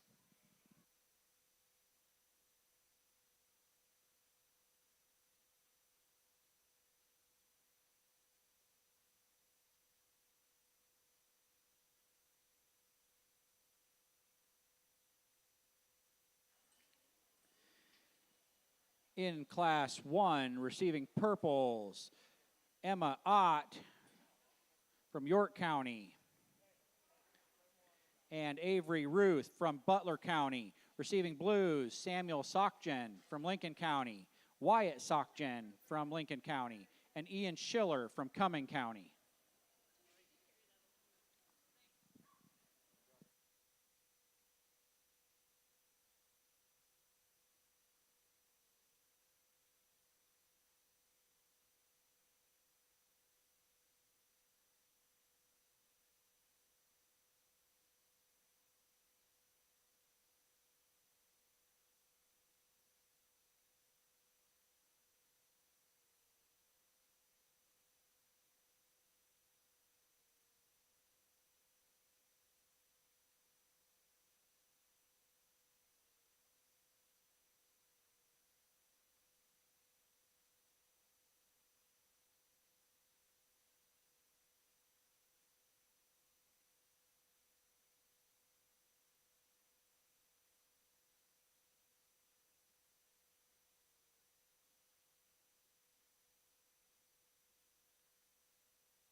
Another good class in our second class of Berkshires here, and certainly one thing you're going to consistently hear me talk about today is squareness and function and skeletal build. And again, I think there is one that does that. And I'm not saying she's perfect in terms of just her base width and balance, but I do think she is relative to what we have out here. Her basic build, her skeleton, her foot size, still offering the right kind of presence, the best option. That's the young man right here in the middle of the ring. He's going to win this class. This one is easily, in terms of her profile and pattern, the squarest in terms of just just her basic build and lines. She's opened up in square and true. Going away, I read her square from the top of her hip down. She balances and profiles very well. And besides that, she's a good-bodied gilt that gives you a good type of look. Yeah, I'd like to just strengthen her there right behind her shoulder ever so slightly, but her reach and balance of skeletal quality is very good in this particular class. The extreme one is going to be this young man here in second, 199, with kind of the heavier eared gilt, because this one is big up high. She's broad in terms of her base width. She's got a big old rib cage in her. I just don't think she quite balances and blends as well as our class winner. She wants to get lower fronted, and then frankly for me, where I get most concerned is I step in behind her. She wants to get more open on the outside of her hoof wall and her hock placement. I'd like to make her stronger in terms of her front toes as well. Young man's got a neat gilt here from the side in third, and I certainly appreciate that about her. She's tall and elevated. She's got great feminine presence out here. Really do like those things about her. As she comes and goes, we've just got to give her more genuine dimension and shape. She needs to be more opened up underneath, be square through her chest. I'd like to see her bolder in terms of her foot and forearm as well. But again, that's a neat pattern gilt to land three. Young lady's going to round out this class, brings us a practical one in terms of her body depth and kind. Just thought this one needed to be stouter featured in terms of her skull and bone work. I'd like to see her a little neater and cleaner in her lower joints as well. But a good class. Let's give those young folks a nice hand.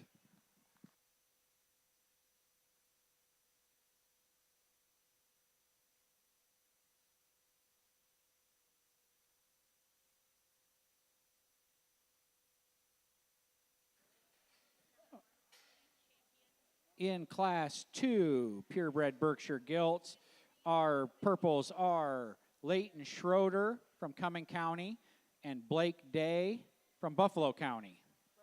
Receiving blues, Braxton May from Hamilton County and Aiden Velasco from Odo County. Good pair of Berkshires out here, and again, want to commend Nebraska for putting emphasis on these purebred gilts and continuing to try and grow the show. And I think our top four we have out here and even deeper in classes were great quality, and I certainly think this is the pair that surfaces. They're the pair that offers maternal feature and function. They offer balance and presence from the side. There is one that's just a bit taller shouldered. I think she's square and truer, coming and going right at you. Steps down on more substance of bone and foot. That's the young lady right here. She's going to be your champion.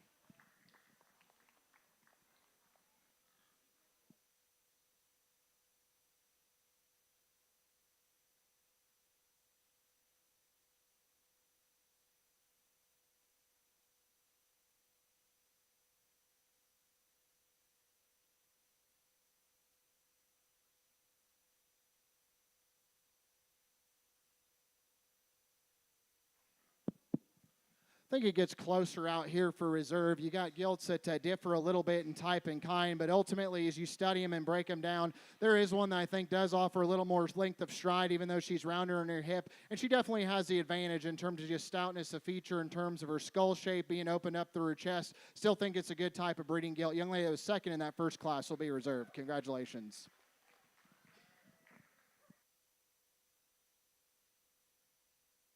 Our champion Berkshire Gilt is shown by Emma Ott of York County. Our reserve champion Berkshire Gilt is shown by Avery Ruth of Butler County.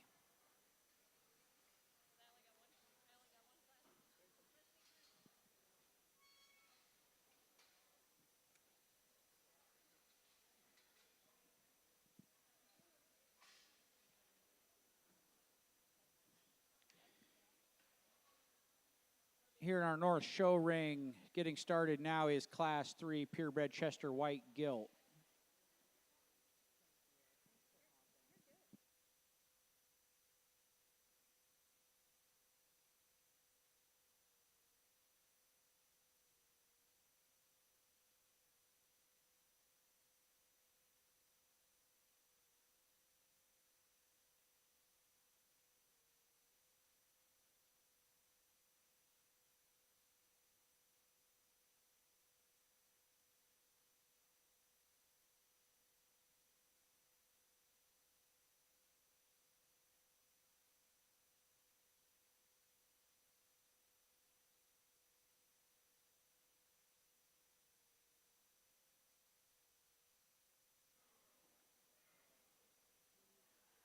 Our superintendent of today's swine show is Rhonda Herrick from Franklin County and Kearney County.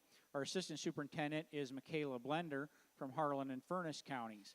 We also have a number of other volunteers in the ring, both University of Nebraska extension educators and assistants, as well as some graduate students. They're doing a lot of work out here to make this show happen. Let's give them a big round of applause.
Well, an interesting division here in our Chester Drive, and certainly think some different parts and pieces. And I don't know if they really just come together and you find the one you've got to use, because there's ones that down the line that have stoutness and feature that need to be better in terms of their hip and skeletal placement. There's ones out here that I think are good in balance and presence from the side that we need to make more opened up and powerful. But there is one that I do think that just in terms of balance and presence out here, that's tall, shoulder, and extended. She's not the biggest one, but I think she's the highest quality. That's the young lady here on the far side of the ring. She's going to win this class. This one's tall-shouldered. She gives you a great presence and balance from the side. She's opened up underneath. She gives you a really great range of motion as you study her in terms of her skeleton. She could be squared up in terms of her hock placement from behind ever so slightly, but honestly, in a group of gilts, we've got to improve on all these areas. I certainly think this is the one that you got to tie into and go ahead and use to win. After that, I think, again, you've got some trade-offs and you've got to make some calls relative to where you're going to sit on this breed and what they're going to do. For me, the one that just comes next best in terms of just reach and range of motion, young man's gilt right here is going to be next. And again, she needs to be better in terms of her front feet, but from her shoulders back, that's a big rib, good-bodied one that steps down on good substance of bone and foot. She gets a little plainer about her head, but I think just one that looks like a maternal type of a Chester White sow. I'm just a bit more comfortable with that one skeletally than the one that lands in 3. 1 and 3 gives you a really good look from the side. She's tall-shouldered, just gets a little more, what I'd say, tight off both ends of her skeleton. She's a shorter hipped gilt that's not as comfortable on her front feet, and compared to both those gilts, she needs to be more opened up in her chest and better in terms of her body depth. Gilt that's going to round out here next in 4. Again, this one is powerful in terms of her mass and dimension up high. This is one that's opened up in terms of her rib cage. For me, young man, she just gets far too round out of her hip. She's frailer in terms of her bone work for what her mass and dimension up high, and we just got to make her neater in terms more feminine up about her head and blade. Again, if we can stretch that one out, I think that really contends at the top end of this particular class.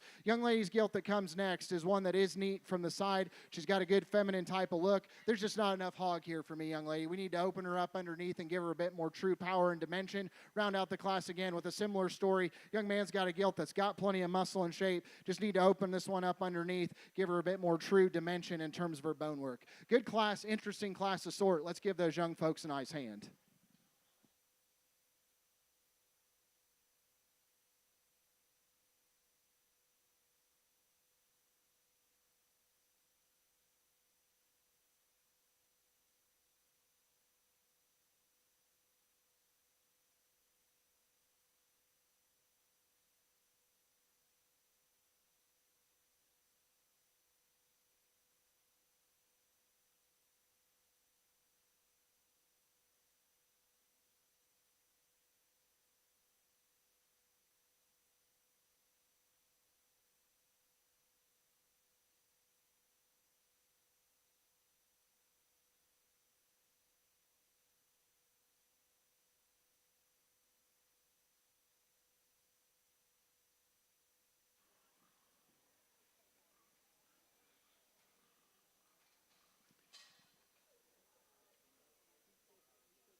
In Class 3, purebred Chester White Gilt, our champion Chester White was shown by Wyatt Moat of Gage County. Our reserve champion Chester White Gilt was shown by Hayden Schroeder of Cumming County. Receiving blues, Cody Super of Platte County, Molly Weber of Johnson County, and Owen Gregory of Dodge County.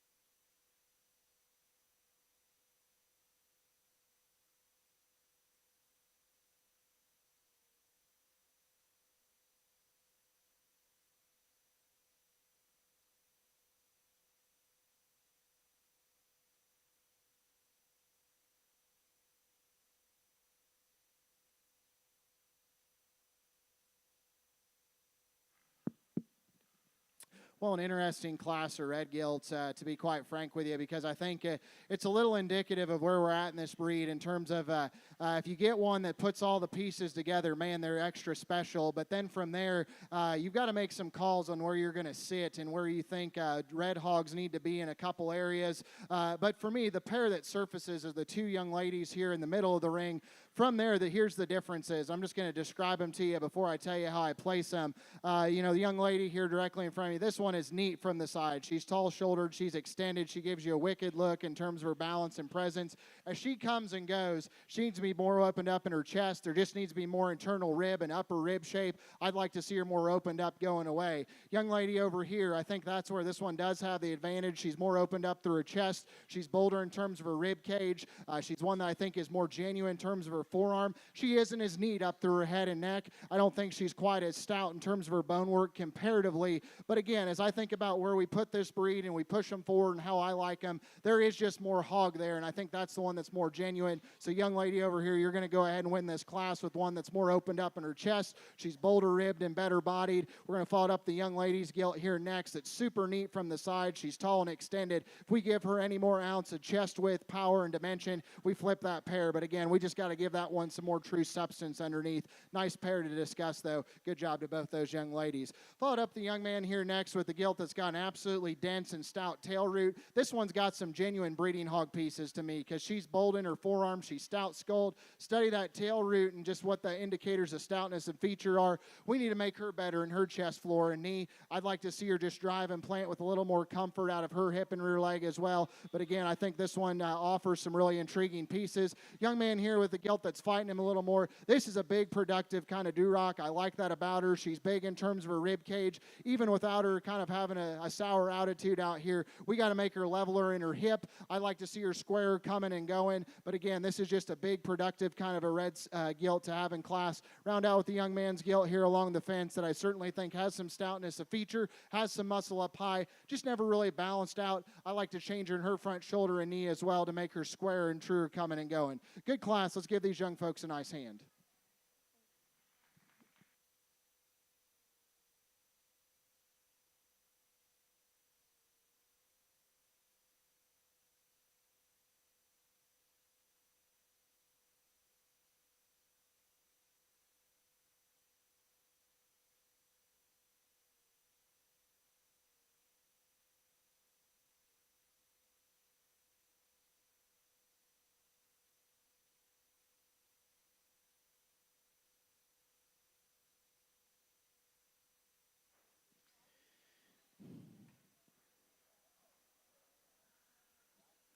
In Class 4, purebred Duroc Gilt, our first purple shown by Briley Mosser from Thurston County. Our second purple shown by Caden Cisco of Odo County. Receiving blues, Wyatt Sockjen of Lincoln County, Ty Valdez of Custer County, and Cale Foster of Douglas-Sarpy County.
Well, good pair of gilts here at the top end of this class. And I think this is the pair that surface. And if you're on the outside, I realize they're not the biggest in terms of their maturity and size, but I think their maturity and growth curve matches where they should be. And again, I think they're sensibly sized in the right kind of condition and freshness. And then from there, as I mentioned in the first class, there's some trade-offs and give and take, but there is one that I think is better in terms of her just extension ahead of her blade. Also, she's better assembled from the top of her blade to her knee to the ground, and then just reads to be more genuine and stout. And to me, just indicates more of a breeding hog type in terms of her just ability to generate and mate red hogs better. That's the young lady's gilt here directly in front of me. She's going to win this class. Again, this one is stout skulled. She's good in terms of the angle to her shoulder and knee, and really the front third of her body is where he gets the advantage over the one in second.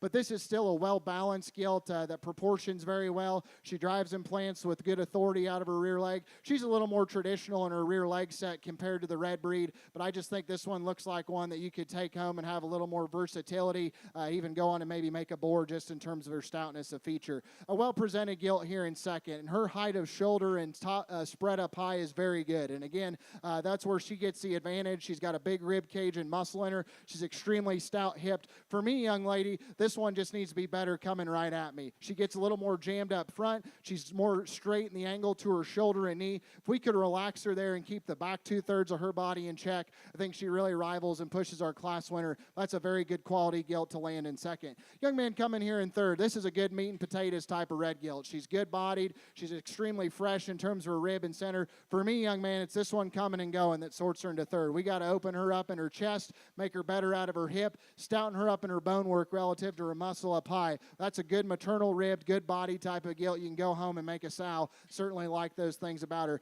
Kind of an extreme piece here in four, and this one's got a ton of bone. She's big and stout. She's got a ton of muscle up high. Just didn't read this one to be quite as comfortable out here. Wants to get a little more awkward there off of her rear leg. But boy, in terms of mass, making some mass and power and stoutness, that one does that very well. Gilt that rolls next is one that, again, gives you a nice kind of a look from the side. Obviously, is a little off there in terms of her hair coat, but that doesn't bother me. I just think this one gets a little flatter all the way through and didn't read to be as opened up underneath. Reads to be a little harsher in terms of her body type. We change that about her and keep her skeleton in check. I think that one can slide up a spot or two. Round out the class with two big productive gilts in terms of their rib and body. Just didn't see them balancing quite as well or having as much skeletal integrity relative to the options we had above them. But again, good class of red females. Let's give these young folks a nice hand.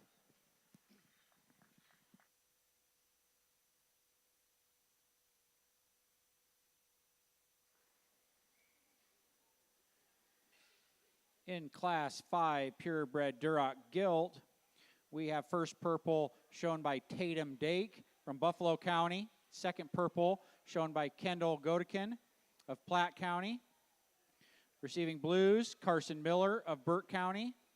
Grace Mitchell of Holt County. Natalie DeWispelaire of Butler County. Ellie Beal of Brown Rock, Kepahaw County.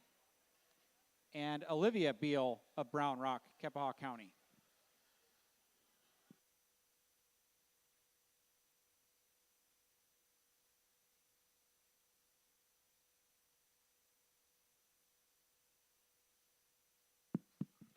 Well, we get this pair of red gilts out here, and again, I didn't think there was maybe one to just gravitate towards and put your saddle on as we got up here to the top end of classes, but I thought there was plenty of good pieces in terms of what they bring to the table. I think this pair is very good, and they offer what I've been looking for in terms of just balance and skeletal quality, still having some stoutness of feature. There are subtle differences in where you want to go and where you can take these, but honestly, I realize the one I'm going to use isn't the stoutest in terms of her bone work, but I think in terms of just her rib and body, her genuine base width and power, her reach and comfort, she's the one I'm most comfortable with. So young ladies, get out of the first class. Congratulations.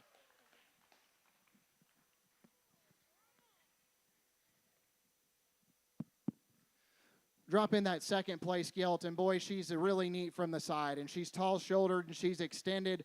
We like those things in her profile and pattern. We talked about how she just needs to be more opened up and more genuine underneath as we compare her back. There's another one out here that I just think in terms of genuine base width, stoutness of feature, again, as I mentioned, as she won her class, I think this one can move the red breed forward in a place or two. Young lady out of that second class will be reserved. Congratulations.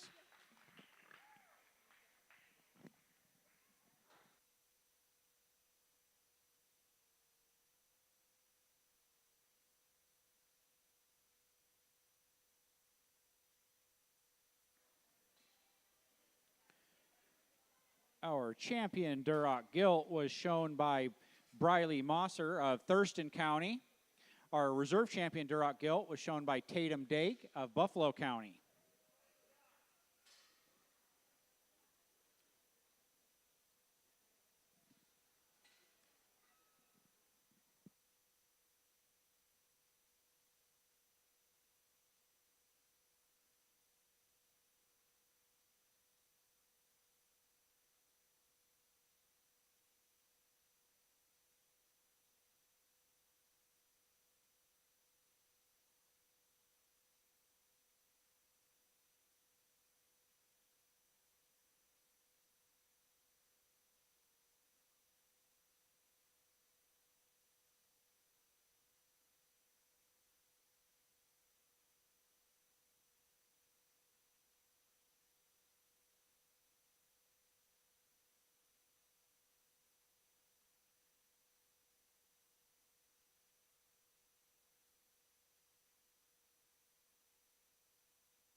Well, they were telling me before the show, again, how some of these breed classes have grown, and they said this is one of the first years they've actually gotten to do a Hampshire class, and a breed that I've held near and dear to my heart ever since growing up, and I certainly think, again, the more purebred gilts we can get across the country, the better value for these young kids as well as breeders. But from there, I think this is a good trio, and it's a fun trio to step back and evaluate. There is one that I do think, just in terms of what I like Hampshire females to look like in terms of having muscle, just balance and presence, being good through their chest floor, and still balancing and having some reach. This young man right here with the traditionally belted one is going to go ahead and win this class. I'm not saying she's perfect off of her right rear, and that's where we could change her. She certainly is probably a little more traditional for a lot of Hampshire gilts in that regard, but from there forward, that's a well-balanced maternal featured one that, again, gives you a great type of look. Just strikes me as a really good type of a Hampshire gilt to win this class. Young man's gilt that's going to be second here. This one's got some pieces in terms of adding some added rib and body. She's one that I appreciate in terms of just her genuine stoutness in terms of her forearm. I read this one to get a little easier in her top. She gets a little more awkward off her rear leg as well. And honestly, for as much body as she has, I'd like to just see her be a bit bigger in terms of her frame size, be a bit more genuine in terms of how she's put together in her top line. That's a good body, deep body type of a Hampshire gilt. Nice kind of one to land second. Young man that's going to round out this class. Again, I like this gilt's upper rib shape and muscle. Just read to be a little rounder hipped for me and narrower skulled. I'd like to square her up going away as well. But again, one that has some pieces relative to the belted breed. Good class. Let's give those young folks a nice hand.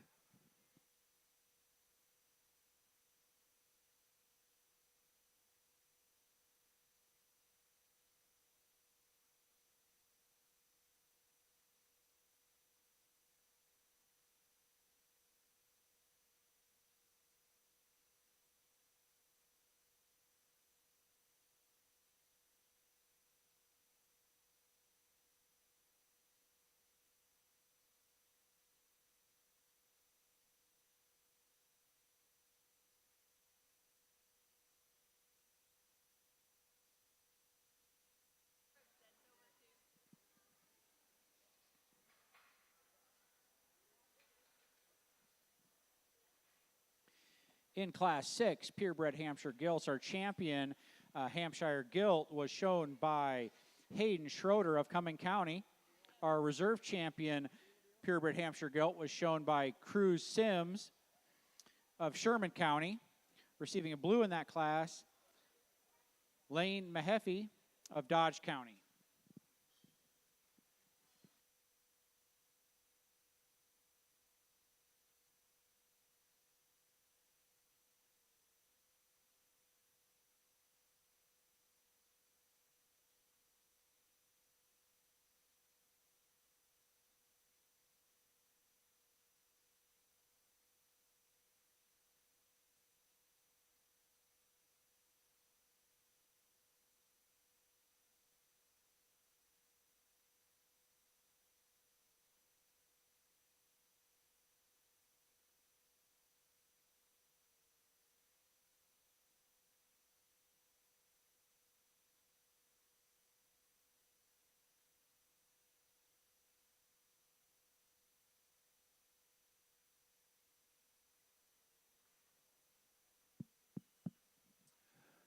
Well, an interesting trio here of Poland China Gilts, but no question where we need to start. That's the young man in the middle here with the darker pigmented gilt directly in front of me. She's going to win this class in this particular breed.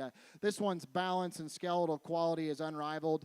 She's opened up and square underneath. She drives and plants with the most comfort out here. She's a good-bodied gilt. I think that's just a really good place to start in this particular class. Then you've got an interesting decision here, I think, as you kind of compare back and contrast between second and third, just to talk to you about them before I tell you how I'm going to place them. Young man's gilt there in the corner is a good-bodied gilt that's very maternal in terms of her rib and body. I'd like to just clean her up there in her condition. I'd like to make her stouter bone and also open her up coming away. Young man's gilt here is a bigger framed one that's more extended. She's opened up through her chest. I'd like to see her actually be a little softer bodied and squarer going away. It's close. I think there's just a little more growth and extension and length of body in the young man's gilt here. She's going to be second. Young man's going to round out the class with the good body gilt that just needs to balance better in three. Let's give them a nice hand. Good group.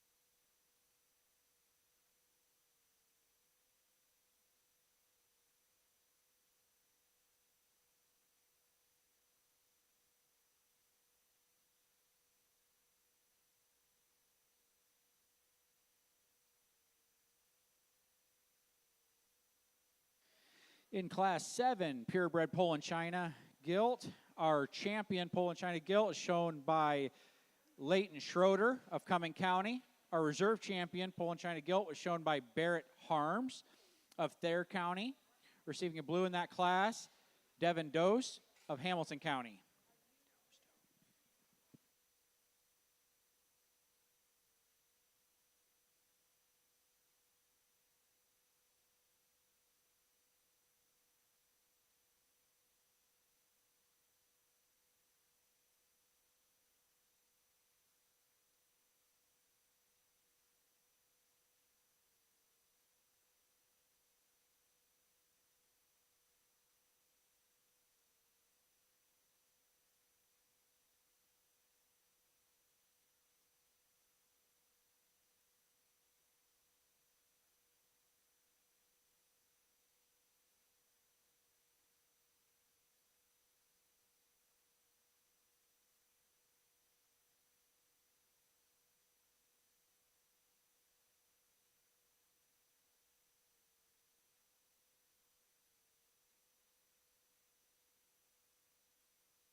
Well, an interesting trio here of spot gilts, and honestly, I like things in each one of these a great deal, and it'd be kind of a fun scenario if we were at a type conference to run these three into the ring and see where y'all land them as the buying public, because I do think each one of them brings something a little different to the table.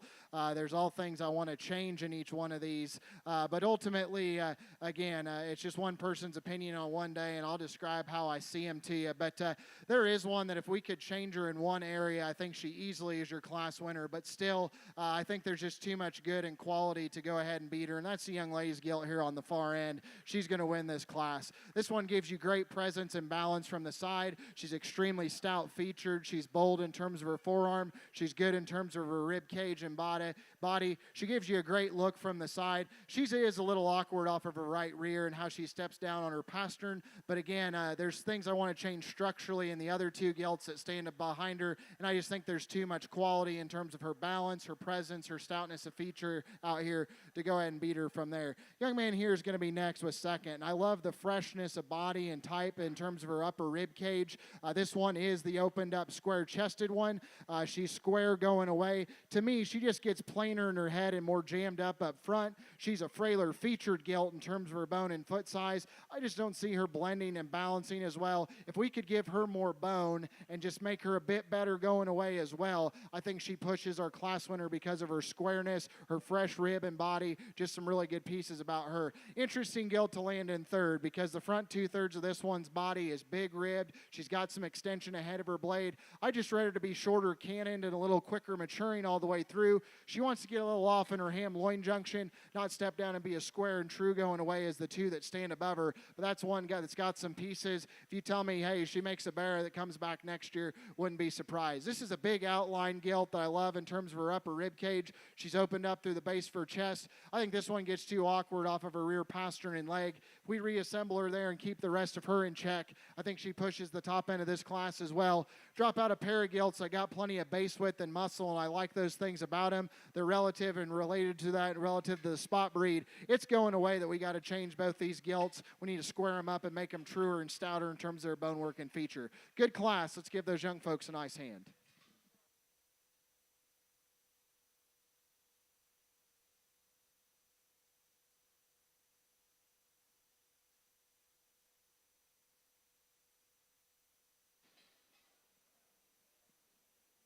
In our purebred spotted breeding gilt class,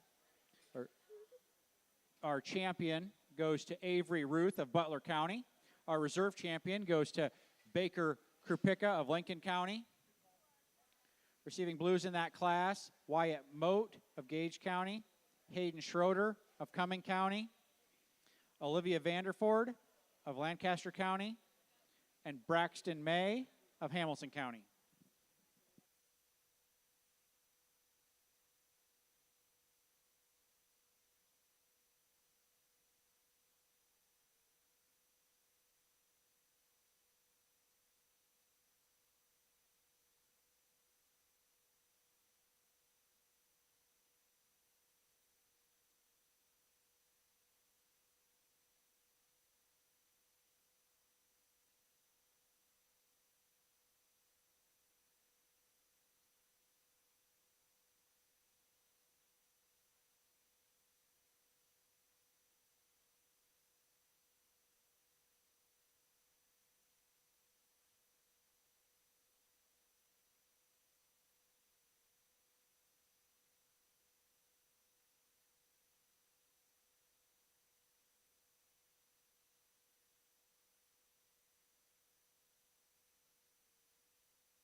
We are currently showing Class 9 purebred Yorkshire Gilts here in the North Show Ring.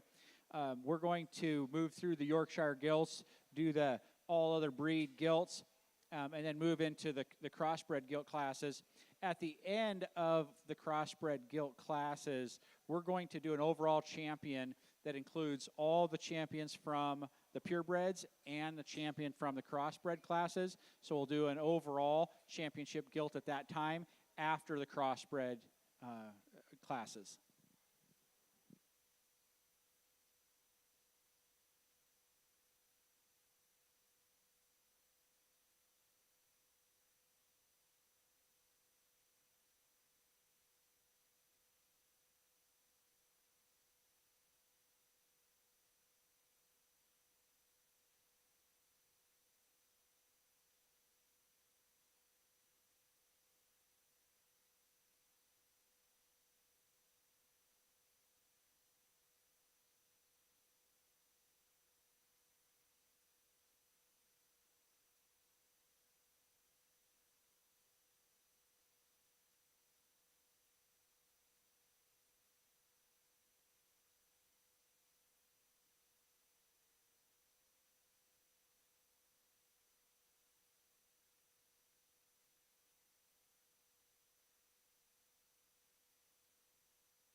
Well, some parts and pieces to sort through in these Yorkshire Gilts, but honestly, a top trio that I don't think really gets questioned too much. And then within that, I do think there is one that wins fairly handedly, and that's the young man here on the far side. He's going to win this class.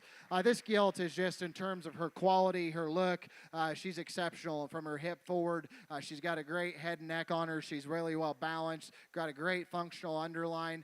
Yeah, for some, you might pull her up there in her hip placement. I actually don't mind a little flex there to give her a little more reach. You could square her up going away. That's getting a little nitpicky on a Gilt that I think brings a lot of quality, particularly for the Yorkshire breed right now. That's an awful nice Gilt to go ahead and win this class. Young lady here is going to be second, and I like this Gilt's rib and body. She's got a traditional Yorkshire head about her in terms of her skull. She's opened up through her chest, got a great underline. She gets more awkward on her rear pastern, and that's where I'd change her relative to our class winner, but I still think her quality, her body type, her build, very good in this particular setting. Young man's Gilt that's going to be next, I think just falls into third by default in terms of just some of her basic function. She's a bigger framed Gilt that strikes me as one that could go on and make a tremendous Yorkshire sow because she is more three-dimensional in her frame. She gets a little off in terms of her shoulder, wants to get a little more upright in terms of her hip, ham-loin junction, but again, I think this one's basic build, flex, skeletal reach, good type of a Gilt to go ahead and lay in three.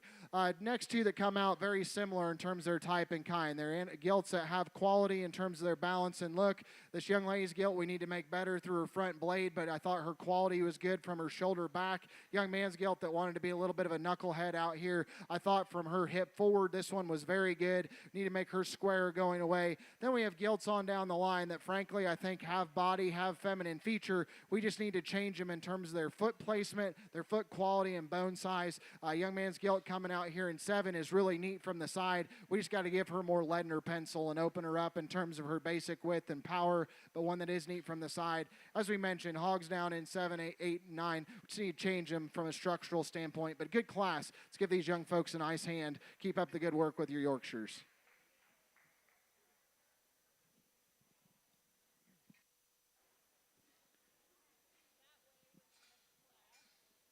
In Class 9 purebred Yorkshire Gilts, our first purple goes to Colin Verbka of Polk County. Our second purple goes to Tatum Dake of Buffalo County. Receiving blues in that class, Ian Schiller, Cumming County. Grace Mitchell, Holt County. Perry Kowalski, Sherman County. Hadley Carruthers, Howard County. Colin Nabuda, Cumming County. Hudson Schroeder, Cumming County. Blaze Hartwell of Burt County. And Bodie Carruthers.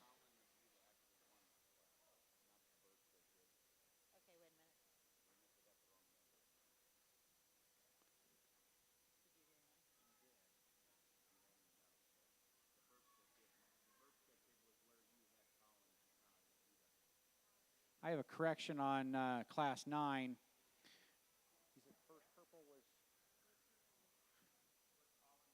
First purple goes to Colin Nabuda of Cumming County. Receiving blue, Colin Verbka of Polk County.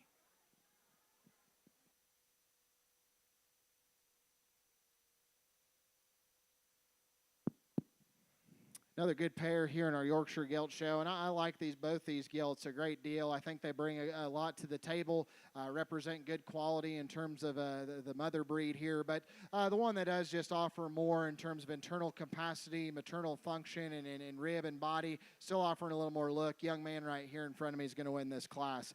This gilt's a little more opened up in her chest. She's bolder in terms of her upper rib cage. I think she balances and proportions better from her blade back to her hip. Yes, I want to square her up going away in terms of her hip to hock placement, but I think she still has good reach and range of motion. Nice type of a gilt to go ahead and win this class. Young man that's going to be second. Like this gilt from the side a great deal. She's tall-shouldered. She's elevated.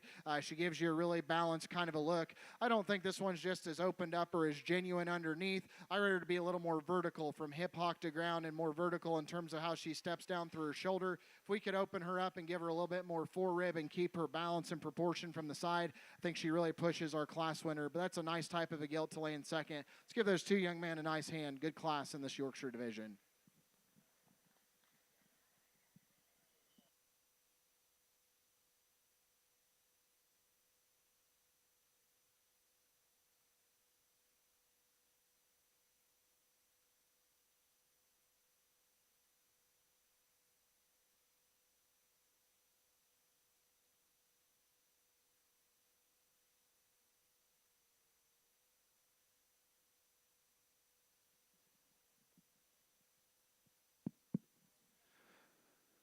Well, not many Yorkshires comparatively, but I think the quality is very good, and I like both these gilts a great deal. They're maternal in their feature. They balance extremely well. They're built on the right type of skeletal base.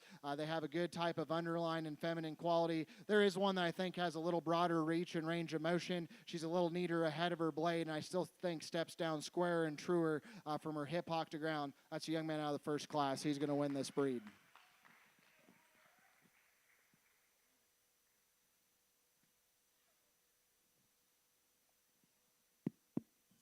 We bring in that second place gilt, and she certainly fits into the mix. And as I mentioned about her, from her hip forward, boy, she strikes me as what a Yorkshire female should be. She's big rib. She's soft from her forerib back into her flank. She's got a traditional Yorkshire style type of head on her. I do think she gets a little more awkward on her rear pastern and rear leg compared to another option out here.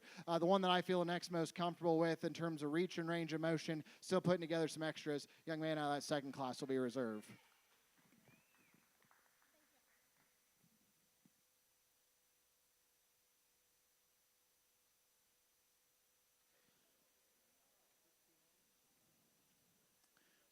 From Class 10 purebred Yorkshire Gilts, we had first purple go to Trevin Miloshek. Second purple goes to Trampus Carr.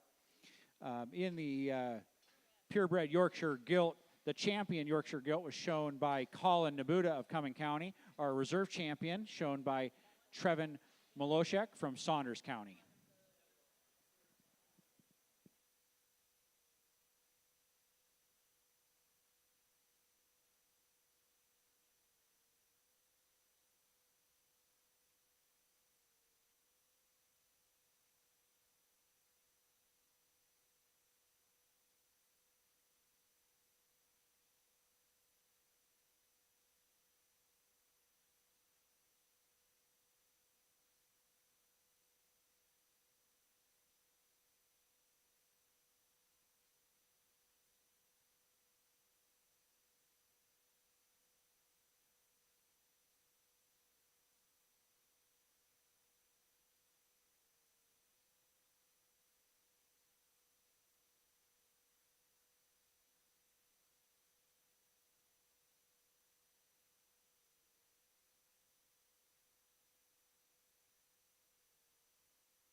Well, an interesting mashup here in our AOB division to round out our peer show.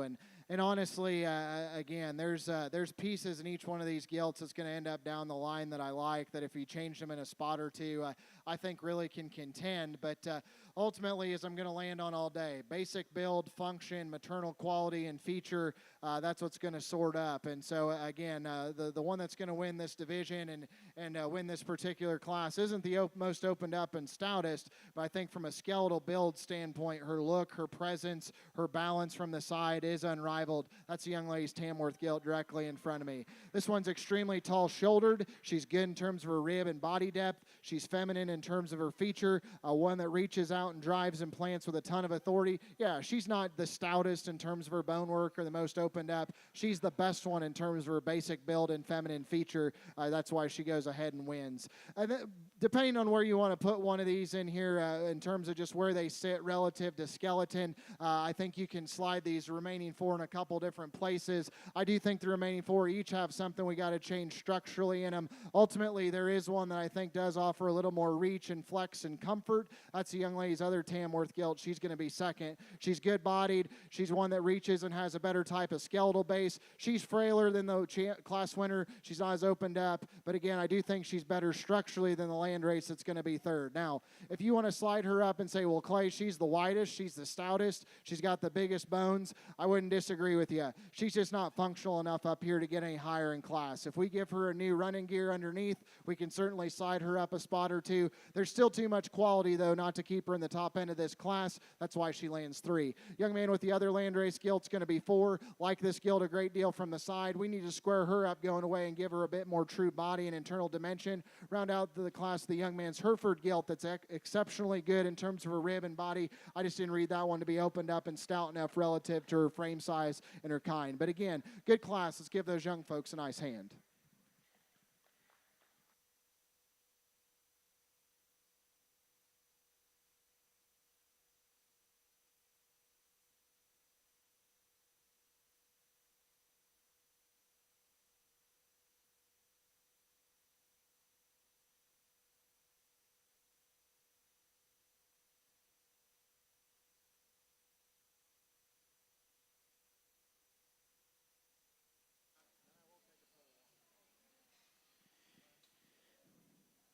In our class 11, purebred all other breeds, our champion goes to Morgan Yonda of Howard County, showing a Tamworth, and our reserve champion goes to Tinley Spees from Howard County, showing a Tamworth.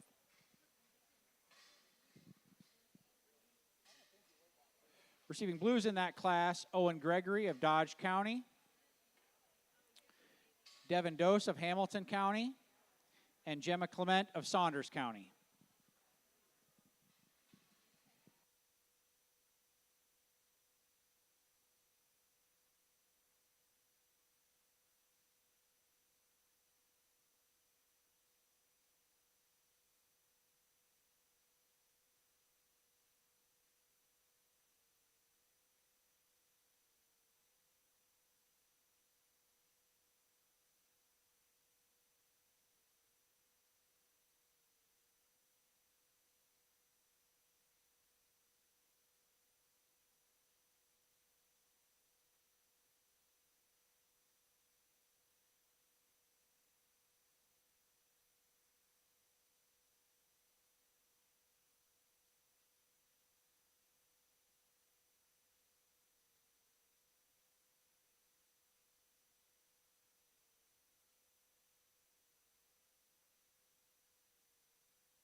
As we watch Class 12 in the show ring here in the South Show Ring, we want to thank our sponsors. Our sponsors make this possible. So if you see some of these sponsors around the fairgrounds wearing a shirt or a hat, or you think they work for this company, just thank them for sponsoring. It allows us to have this show. Our sponsors are Farm Credit Services America, Aurora Cooperative, Nebraska Elite Beef, Pinnacle Bank, the Parks Companies, Nebraska Pork.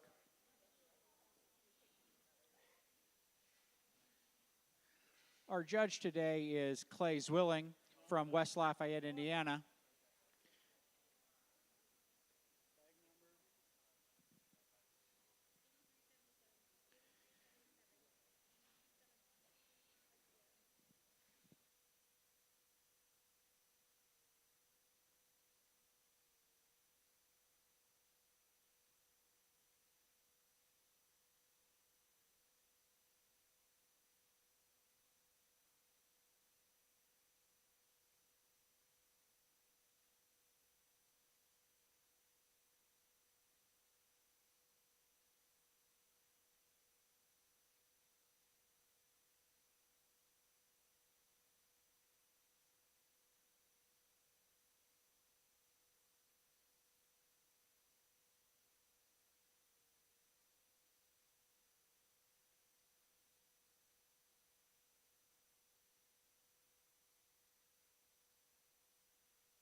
We turned up the heat here in this crossbred drive, and I don't know what other kind of gilts we're going to have up and down the line, but the one that's going to win this class really trips my trigger, and that's the young lady here directly in front of me.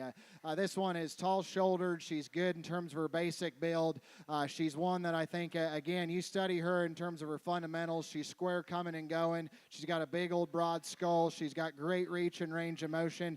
And, you know, one thing we don't talk a lot about in these crossbred gilts, study this one's underline. I think she's extremely good from that regard. Again, I think that's a very good place to start. And then she has all the other intangibles that millennials like to talk about in terms of bone and skin and hair and those type of things. But I think her basic and kind is just so good. Good place to start. Gets interesting between 2 and 3 out here, and I think you can go a couple of different ways. The one I'm going to land on next is a young lady over here because she is better in her chest. She's bolder up high. She's got more genuine rib shape. She needs to be squared up going away, no doubt. But this one is stouter featured. She's better in terms of her rear udder placement and being cleaner back there. I just think that one, again, from her hip forward, very good. We do need to square that one up going away. Round out the one here in third, and this one was neat from the side. That's why she got the initial pen. She's tall-shouldered, gives you a really neat type of look from the side, as I mentioned. She wants to close up more at the base of her chest and get frailer in terms of her bone and feature compared to the ones that stand above her. She also gets a little shorter in her hip, and that's why she's getting a little more uncomfortable out here. I still think in terms of quality, balance, presence from the side, that one needs to slide to towards the top end of a class. One that I do think is interesting and is a piece type of a gilt, and this is the kind I tell the young man, keep your head up and keep feeding on this one, because I think this one is good in terms of having added muscle shape and bone. This one does want to get rounder out of her hip. She wants to push more on the outside of her hoof wall and read to be harsher in her body. This young man's black gilt, if we can just give her more chest, more rib, and more bone, this one slides up to third or second in this class for me.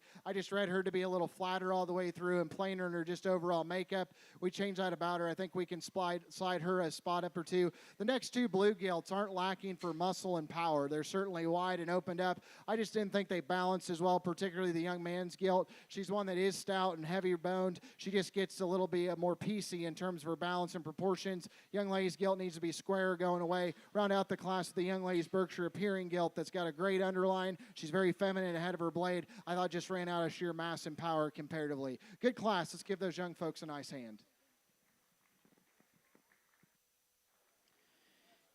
In Class 12 crossbred breeding gilts, receiving first purple, Emma Ott from York County. Receiving second purple, Emma Ott from York County. Also receiving purple, Hadley Dunklaw from Wayne County. Receiving blues, Dakota Velek from Knox County. Colin Schmidt from Fillmore County. Jonathan Lammers from Kearney County. Eve Rauert from Washington County. And Hannah Chevalier from Lancaster County.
Well, an interesting class, and maybe just not one that comes together quite as logically as our first class, but I do think this trio surfaces and surfaces fairly handedly. And then from there, there is one that I think just puts together a little more balance, a little more skeletal quality and reach, and still offers some extras in terms of stoutness and feature. That's a young man driving away from me with the cheetah gilt. She's going to go ahead and win this class. This one parallels and balances so well from the side, where she gets the advantage over the gilt that's ultimately going to land in second. She's better built from her the top of her blade to her knee to the ground. She's one that I like in terms of her balance and presence from the side. As I mentioned, we could lengthen her in her hip, and that's where I get critical of this one. Certainly think we could change that about her, but again, that's one that, again, just balance, profile, pattern, length of stride, stoutness of feature, good place to start. I think you got to make kind of some calls between second and third, but ultimately the one I land on is the young man's Calico over here. I know she's not as shined up in terms of skin and hair, but study this one's actual upper rib shape and body. Study her hip structure. Study that tail root. This one I think can add some really good quality things to the crossbred side of things. She does get more rigid there in terms of her shoulder angle. If we could change her there, I think she could push our class winner, because from her hip back, that one strikes me as a really good type of a potential brood sow. Young lady's gilt here next. I like the spread up high, the openness underneath in terms of just genuine chest floor. That may be the biggest chested gilt we've had of the class, but going away, we got to change this one and change her in terms of her hip structure, square her up going from hip hock to ground. I'd also like to level her out in her top line. She wants to get a little easy there comparatively. A gilt that's kind of interesting here in 4, and again, she's got a neat skull shape. She balances and proportions well from the side. I read her to be a little more rigid in terms of her rear pasterns and her lower joints. I'd also like to see her be a bit stouter in terms of what she's got working muscle up high. If we could do those two things, I think she slides up a spot or two. Another interesting gilt that I absolutely love, her skull shape. I like her balance and proportion from the side. This one just gets a little too harsh bodied for me. She's flatter all the way through. She's narrower gauge, narrower chested. We just need to blow that one open and keep everything else in check to go ahead and push to get any higher in class. Drop the rest of these out, and I certainly think we're not lacking for muscle. We've got base width, we've got muscle. We just need to make them a little better on their running gear, make them better structured out here, and blend a little bit better from the side. But good class. Nice job, those young folks. Keep up the good work.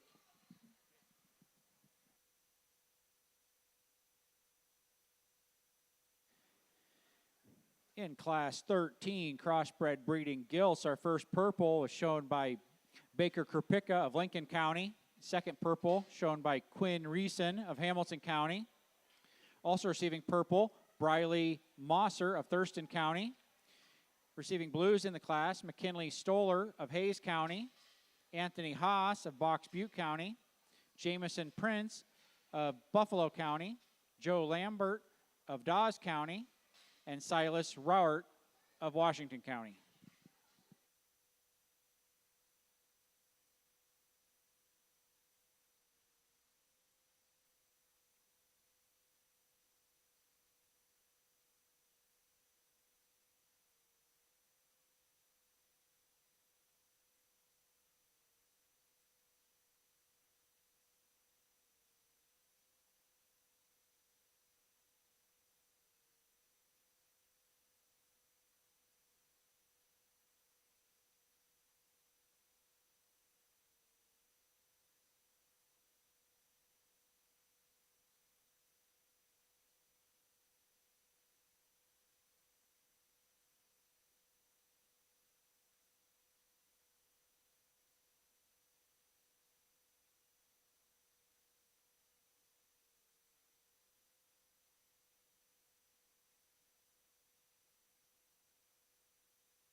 Well, another fun class to sort through, and I think the top end of this is very good, 1 through 4. But then this pair that you land on, I think is fun to kind of sort and talk about. And honestly, if you're on the outside, and as I used an example earlier in the spots, if we were to offer these, or you're going to tie one in and take them to your breeding program, I'd listen to you, because I think they both offer some different parts and pieces depending on what you're trying to do, and I think they both represent quality.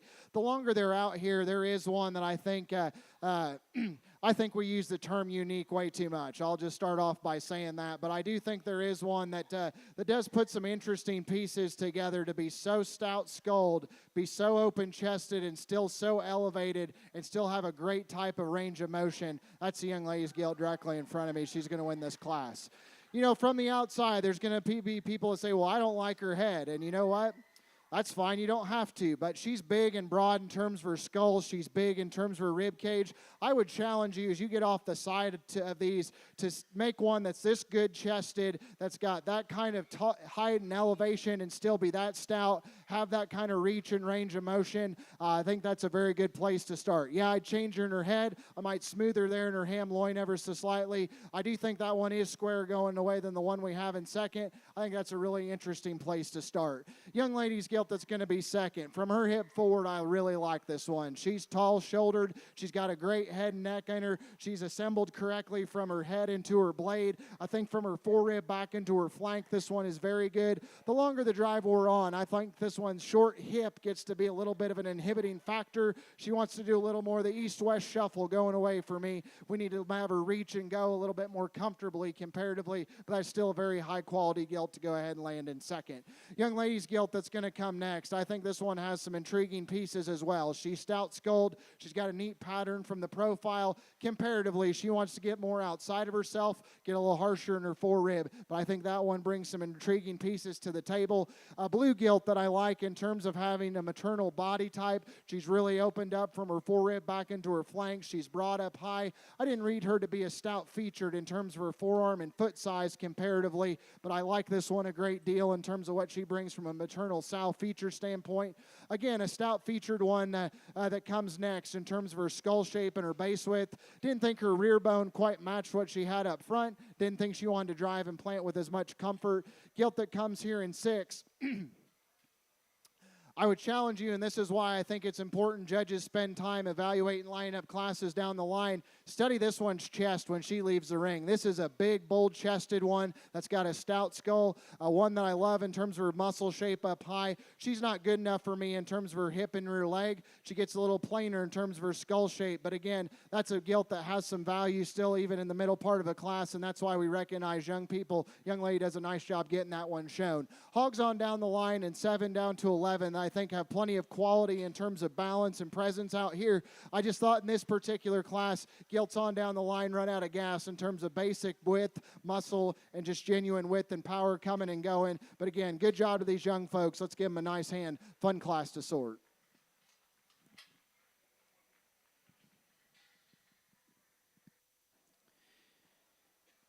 In Class 14, crossbred breeding Gilts, our first purple goes to Lila Krupica of Lincoln County. Second purple goes to Caden Cisco of Odo County. Also receiving purples are Perry Kowalski of Sherman County and Ellie Siegfried of Red Willow County. Receiving blues in that class, Allie Cook, Kimball Banner County, Grace Mitchell, Holt County, Charles Winters, Hamilton County, Isaac Snyder, Frontier County, Iris Booth, Washington County, Jenna Peterson, Kearney County, and Kaylee Minnick of Webster County.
Well, I think the top end of this class is very good, and I like all four of these gilts, and they each bring something a little different to the table, and I'll be the first to admit there's things I want to change in each one of these gilts structurally, just to make them what I'd want to be the ultimate class winner. But the longer they're out here and they drive, the one that I just feel the most comfortable with in terms of freshness, balance, and presence from the side, still being opened up and square, still having a good type of range of motion. Young man here to the far side is going to win this class.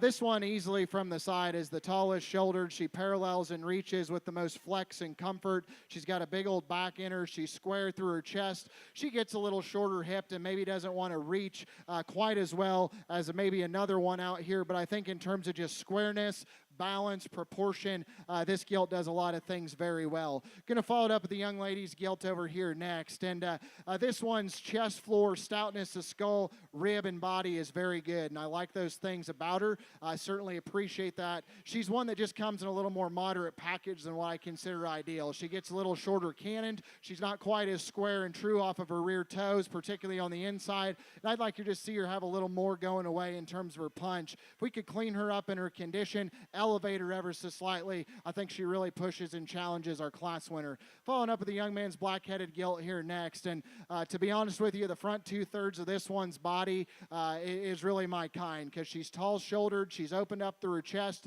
she's stout-skulled. Unfortunately, it's as she goes away, she slides into third for me. She's one that wants to get a little rounder hipped. She wants to push more on the outside of herself. As you see her driving right here at this view, I like to change her front feet ever so slightly, but that's a neat one from the side that's opened up and powerful, got a lot of intriguing pieces. I think this is a really good basic type of a gilt, and she came out and I felt like she was deserving to get weighed because she's bold ribbed, she's bold skulled, she blends better than gilts on down the line. I think she wants to stab her right rear a little more than what we consider ideal. I think she needs to be a little more pinched in her ham loin up top comparatively, but I think that one offers some value. I told the young man here in fifth, I mean, this is a good bodied gilt that's got some flex and reach. She's got an awesome hip and rear leg, just gets plainer in terms of her head and neck, wants to close up more at the base of her chest and get a little weaker in her top line. I think this is a gilt that's still got some quality and value. Real neat one here from the side in six. Just need to stouten this one up in terms of her bone work, make her reach a little bit better out of that hip, particularly as we study her from hip hock to ground. Gilts on down the line that certainly have quality, particularly from a balance standpoint. We just need to reassemble them in terms of their basic build and skeleton, particularly coming at us through our chest and our front feet. But again, good class. Nice job to those young folks. Keep up the good work.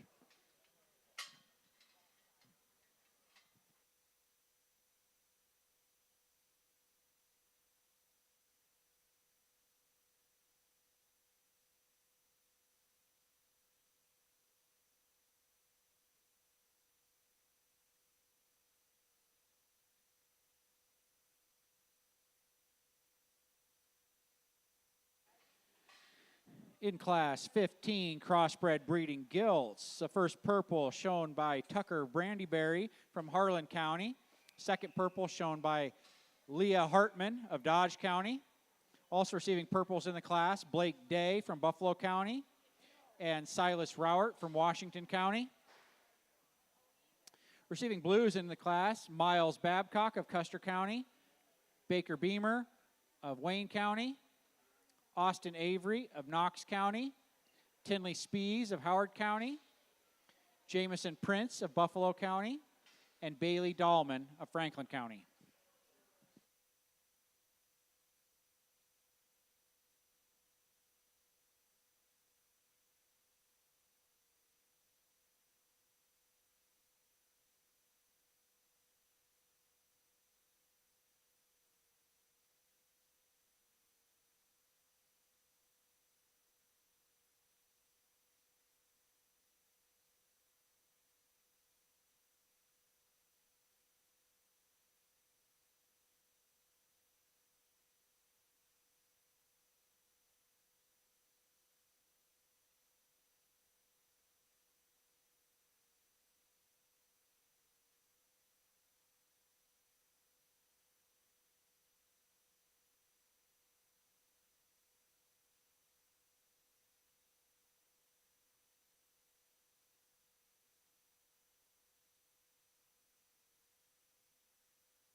another good class on our crossbred gilt side of things here. And certainly I like both these gilts a great deal. I think they're both very high quality. They balance and proportion very well from the side. They both offer some added balance and presence out here. The longer the drive wears on, there is one that I think just offers more stoutness of skull. She's more opened up through the base of her chest. The longer the drive wears on, I do think she offers more reach and range of motion relative to her hip placement, just how she reaches and fills her track from the side.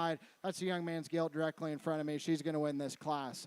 This one is, as you study her coming right at you, the bolder-chested one. She's stouter in terms of her skull. She's got a big, broad rib cage up high. She's soft in terms of her center. I actually think she's better assembled from her blade and knee to the ground. And as I mentioned, I think she takes a longer, more comfortable stride, more correctly fills her track than the gilt in second. Yeah, I want to square her up going away on her right rear ever so slightly, but I like that one in terms of just genuine base width, open up, and power. That's a really good type of a gilt to start. As I mentioned, I like this gilt from the side a great deal. This is one that's got an absolutely big back. She's got a big motor and rib cage. I thought the longer the drive wore on, she wanted to get a little shorter stepping out of her hip and rear leg.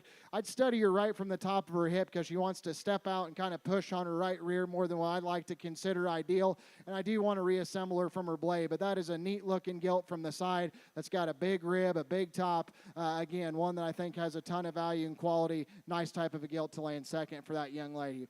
Want to commend the young man here in third because this is a gilt that I just kept working up, and honestly, the thing I don't like about her, and you should never start what you don't like, I just wondered where I was going to land in terms of her feet because she needs to be more upright in terms of her pastern and feet, and that was bothering me, but I thought she was towards the top end of this class. The longer the drive wore on, I think this one is bolder chested. I think she's more correctly assembled through her hip and rear leg. I think she's better in terms of her just balance and proportion. She needs to be better on her feet. And so again, I wasn't going to harp on that and continue to hurt that on that gilt because I do think she brings a lot of quality. There's a lot of pieces in this gilt I really like. And again, from her hip forward, this one is stout skulled. She's got a big rib. She looks like a brood sow deluxe. Her hip's just not right. She needs to be longer there. She needs to drive and plant and reach and have more flex and go there. I told the young lady, let's try and pick up a gear, and I think she did her part as the showman. We just got to reassemble her there and make her go a bit better. Young man that comes next, like this gilt from the side, just thought she ran out of just sheer stoutness in terms of her bone work and foot size. She's a harsher ribbed gilt too compared to the top end of this class, but still one that's very good quality. Hogs on down the line that I told each one of these young people what I'd critique, but still have a great deal of quality. Young man's gilt just needs to be neater up front, go a little better going away, particularly off of her rear leg. Excuse me. Hogs on down the line, we've just got to reassemble from a structural standpoint, still offer a great deal of quality. Let's give these young folks a nice hand.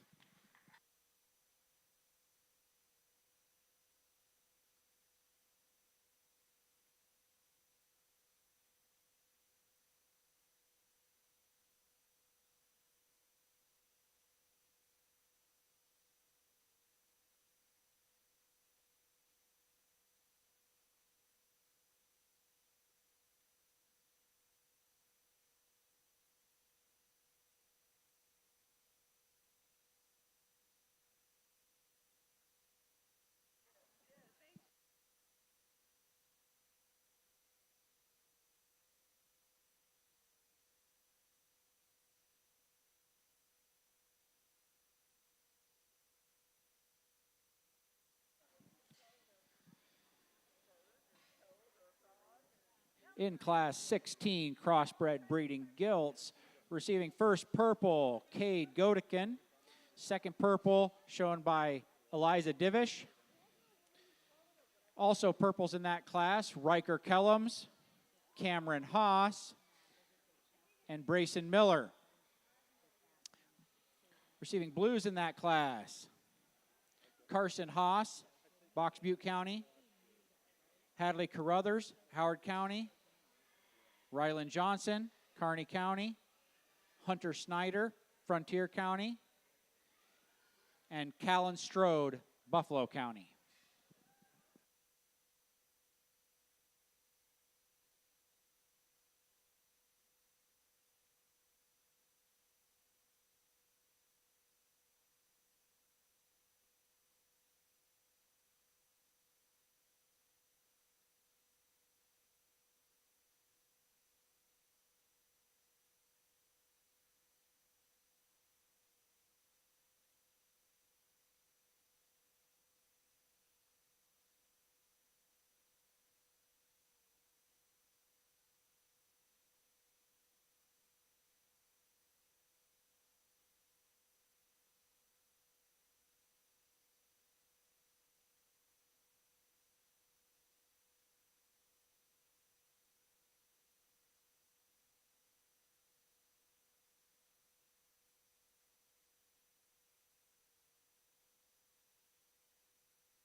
Another good trio here in this group of cross gilts, and honestly, there's one that hit me from the jump. And again, I'll be the first to admit she's not the biggest chested, but boy, she is a bold, maternal ribbed, functional type gilt. She strikes me as a kind. If you had a Cargill unit or a show barn full of these, you'd be pretty impressed to have a group of sows that look like her. Young man's blue gilt here in the middle of the ring is going to win this class. Just skeletally, this one is unrivaled in this class. She drives and plants with so much authority. She reaches and flexes and plants so well on a big square toe. Yeah, she needs to be more opened up in her chest. She's square there. She just needs to be bolder there. I'd like to make her a little neater headed, but again, from her shoulder back, that one is unrivaled in this particular class. Interesting call here between second and third. I'm going to use the young man's blue gilt to be second because from her hip forward, this one is more opened up through her chest. She's bolder in terms of her skull shape and rib up high. She's got to be square going away, and that's where the gilt that wins the class gets the advantage. But again, I like this gilt a great deal just in terms of having a little added mass and power. Black gilt from the side. Young lady does a nice job getting this one presented despite her maybe not wanting to cooperate as well. I like her skull shape. She's one that balances and proportions well from the side. I think this one gets a little more vertical in the angle to her shoulder. She wants to close up more going away. I also read her just to be flatter and narrower relative to the two that stand above her. I wouldn't call her flat and narrow. Just amongst her contemporaries, didn't think she had as much genuine width in the top trio. Gilt that comes next, boy, this one's big rib. She's soft-centered. She has some flex and reach off her rear leg. She is plainer about her head. She needs to be hooked in neater about her, right behind her blade. But I think that one just has a little more function as a long-term sow relative to the one that's coming next. Gilt that's next, if you want to say, wow, I'd like to take that one home and try her on a board too because she's stout, she's opened up, she's wide. Wouldn't disagree with you. We just got to make her more functional and comfortable out here to get her any higher today, particularly as we see her off her rear leg. We're going to round out the class with a group of gilts that honestly, it's not for a lack of look and attractiveness from the side. I think they bring that very well to the table. We just need to relax them and rebuild them from the ground up in terms of their skeletons. But again, good class. Nice job, those young folks. Let's give them a nice hand.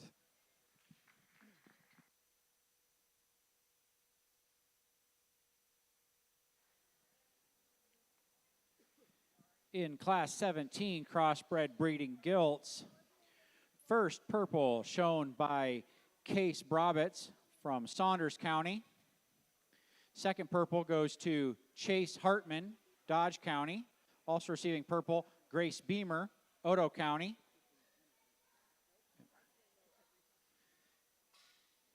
Receiving blues in the class, Isaiah Rauert, Washington County. Eve Rauert, Washington County. Trevin Stuke, Saline County.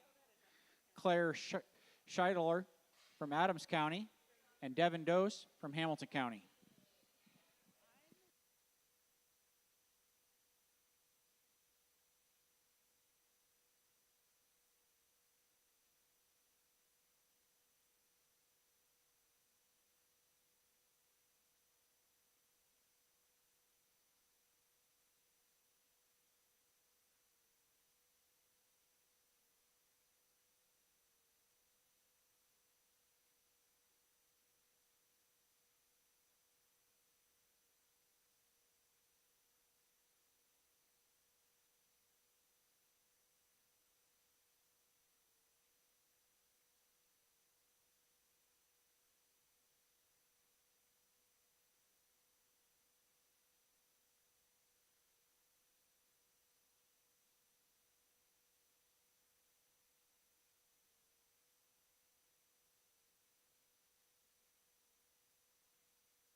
Well, as we get into these heavier gilts, I certainly think it gets a little more interesting and maybe a class that just doesn't come together quite as easily or as logically as maybe a few others. But I still think there's parts and pieces that you've got to sort through and make some calls and do what you want to do. But ultimately, the two young men here that we weighed first will be the top end of this class. And then within that pair, I think comparatively, structurally, both these gilts have a little more reach and range and motion than the other two. But there is a difference relative to hip length, stoutness of feature, and just extension ahead of their blade. The tall young man's going to go ahead and win this class. This one is just in terms of her reach and range of motion is very good comparatively to her contemporaries in this class. She's a stout sculled gilt that has a big tail root. Again, as we mentioned, this one could be better coming at you through her chest. She's a little more mature about her head, but I think this one just puts together some really good pieces comparatively in this class. Just a good logical place to start. Young man absolutely drives the wheels off this gilt in second, and again, commend him for that. I like this gilt's added rib and body. She's a soft center type of a female. I read her to be plainer up there through her head and neck comparatively. She's the frailer featured gilt compared to the ones that stand above her. I'd also like to just lengthen her there in her hip ever so slightly, but it's her basic kind and running gear that keeps her above the rest of them in this class.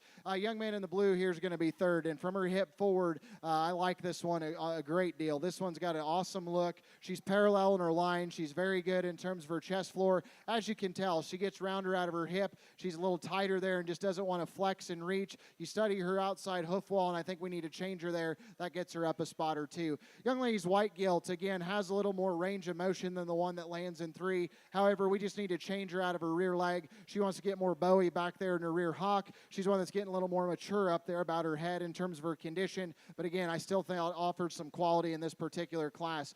Gilts in 5 through 8 here that honestly have plenty of muscle and shape and stoutness. As you see them exit, you're just going to see differences in terms of comfort and build. We've got to reassemble them all in a different place or two to get them any higher again, but it's a good class.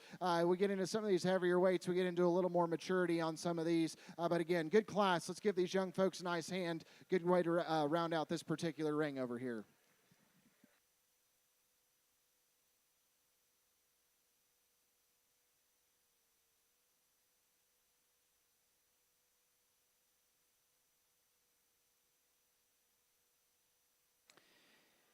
In Class 18 crossbred breeding gilts, our first purple shown by Trey Stewart, Cumming County.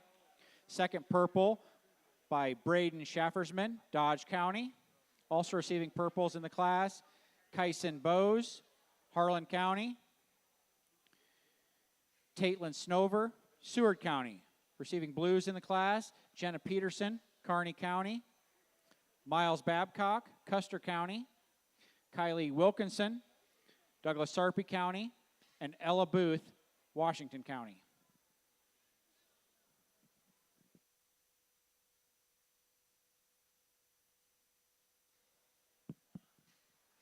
Pair of bigger gilts to round out our crossbred gilt show here today, and I think both offer plenty of upper rib shape and body. They're opened up through the base of their chest. There is one that's just stouter featured in terms of her skull and her bone work. I do think if you actually study them and break them down in terms of hip structure, she brings more to the table. That's the young lady's belted gilt here directly in front of me. She's going to win this class. She was slow moving in showmanship, and she's still slow moving out here, but I think if you study her basic build, her rib, her body, her chest floor, this is one that you're very impressed with. And again, I think that's a good type of a basic gilt to go ahead and win this class. Young man's blue gilt's one that's got a ton of muscle up high. I love the muscle shape on the top side of her hip. As we mentioned, doesn't want to have just as much stoutness a feature in terms of her bone work. I like to make her broader in terms of her skull shape up high. But again, that's a good pair. Let's give those two young folks a nice hand.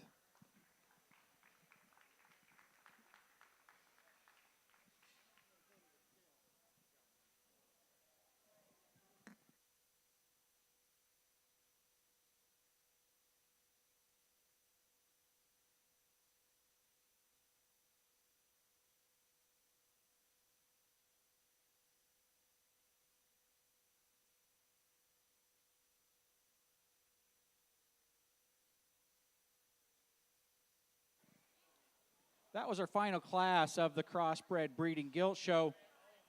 We're going to move into another interesting piece of our hog show today before we go to the Crossbred Gilt drive.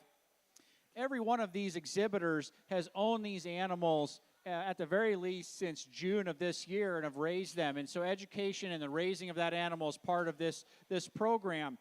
But there is a group of young exhibitors here that have gone another step in farrowing their own animals and doing some more education beyond that. The Farrow-to-own cohort of the Nebraska 4-H Swine Show is designed to enhance the traditional 4-H swine project and cultivate the next generation of leaders in the swine industry by providing opportunities focused on swine production as a goal of the 4-H members project, along with accurate and complete record keeping, industry knowledge, and engagement by the 4-H member. In order to participate, youth must be 4-H age 10 to 18 years old, complete YQCA training, and have farrowed their own project animals. Youth involved in the cohort participated in learning opportunities hosted by Extension Swine Specialist Benny Moat about nutrition, biosecurity, meat science, economics, and more. They also maintained records related to swine management, basic care, which resulted in turning in a record book this weekend. Finally, they are exhibiting their Farrow-to-own projects here at the 2024 Nebraska State Fair and have the opportunity for special recognition for participating in the cohort. The following youth met the requirements for participation they participated in 75% of the educational meetings from February to June and participated in the interview portion of the cohort this weekend. As your name is called, please raise your hand, and we'll go through some show for that. Olivia Beal, Colin Schmidt, Trevin Stuke. I'm going to hand the mic over to Benny Moat.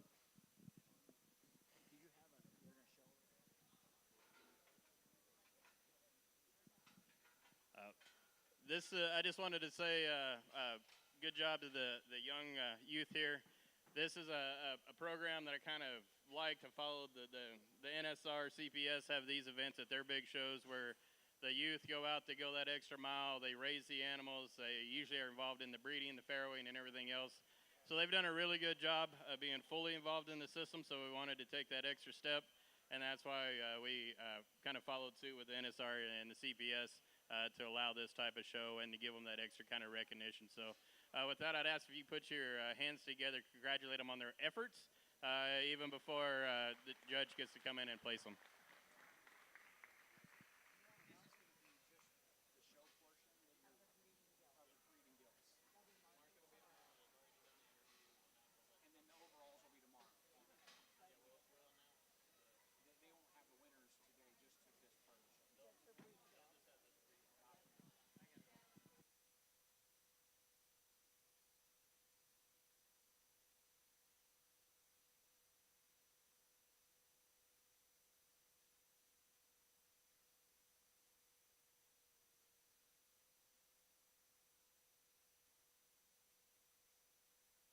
Tomorrow during the market show, we will have the Farrow-to-own market cohort, and we will announce the interview winners and have the whole cohort of all 6 that were in this year's group of Farrow-to-own at that time.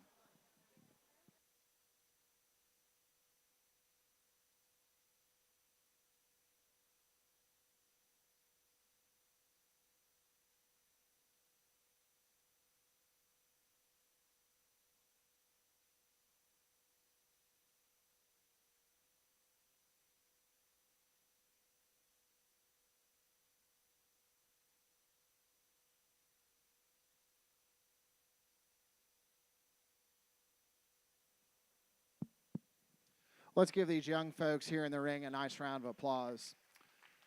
As the announcer said, and Dr. Moat, it's great when we encourage young people to come back to the industry and farrow their own projects and work through them. And so I just asked them a little bit about their programs and their projects. And as Benny mentioned there, it's something we take very seriously at the NSR and put a lot of emphasis into the Bred and Owned program there. And so anytime we can support and raise young people that want to raise livestock, particularly raise pigs, that's a good thing. And so, again, I want to commend all three of these young people for bringing their projects. Remember these hogs in class as well, and certainly I think they represent quality, but get to line them up here for you for your, I guess, champion reserve, and then third out here in the Farrow-to-own program. But I think, again, a great program to recognize these great youth here in Nebraska. Ultimately, there is one that I think just from a balance and structure standpoint brings a lot of quality. I remember talking to her in class for the young man, and I think, again, if you're going to take her home and reuse her, I certainly think has some pieces. Young man with this little black gilt's going to be your champion. Then from a structure and a fundamental build standpoint, I realize she's not the stoutest, but I do like this Durox build and skeletal quality. She's going to be reserved. Round out with the young man's cross-skilled over here that's got a ton of muscle. We just want to relax her in terms of her basic build, but an awesome class. Congratulations to those young folks. Our champion in the Farrow-to-own division is Colin Schmidt. Our reserve champion is Olivia Beal. And our third overall is Trevin Stuke.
We are starting our championship drive for crossbred breeding gilts from class 12. Our first purple, Emma Ott, and our second purple was also Emma Ott.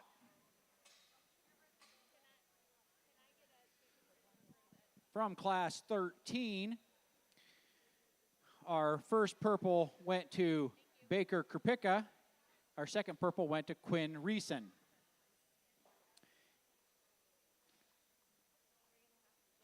In class 14, our first purple was Lila Krupicka, and our second purple, Caden Cisco. From class 15, first purple, Tucker Brandyberry. Second purple, Leah Hartman. Class 16, our first purple shown by Cade Godekin. Second by Eliza Divish. From class 17, first purple, Grace Brabitz. Second purple, Chase Hartman. From class 18, first purple, Trey Stewart. Second purple, Braden Schaffersman.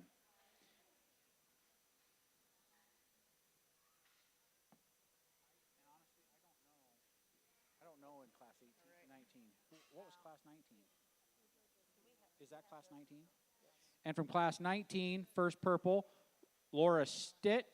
Second purple, Coulter Goodrich.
after the selection of our purebred champion and reserve, we're going to select an overall champion with the crossbred champions as well as the breed champions, and we're going to change our show bill up just a little bit, and we're going to do that in the north ring.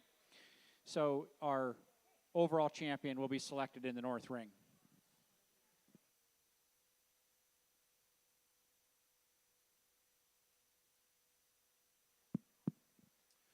Let's put our hands together for all of our crossbred exhibitors and actually all of our Gilt exhibitors here throughout the day.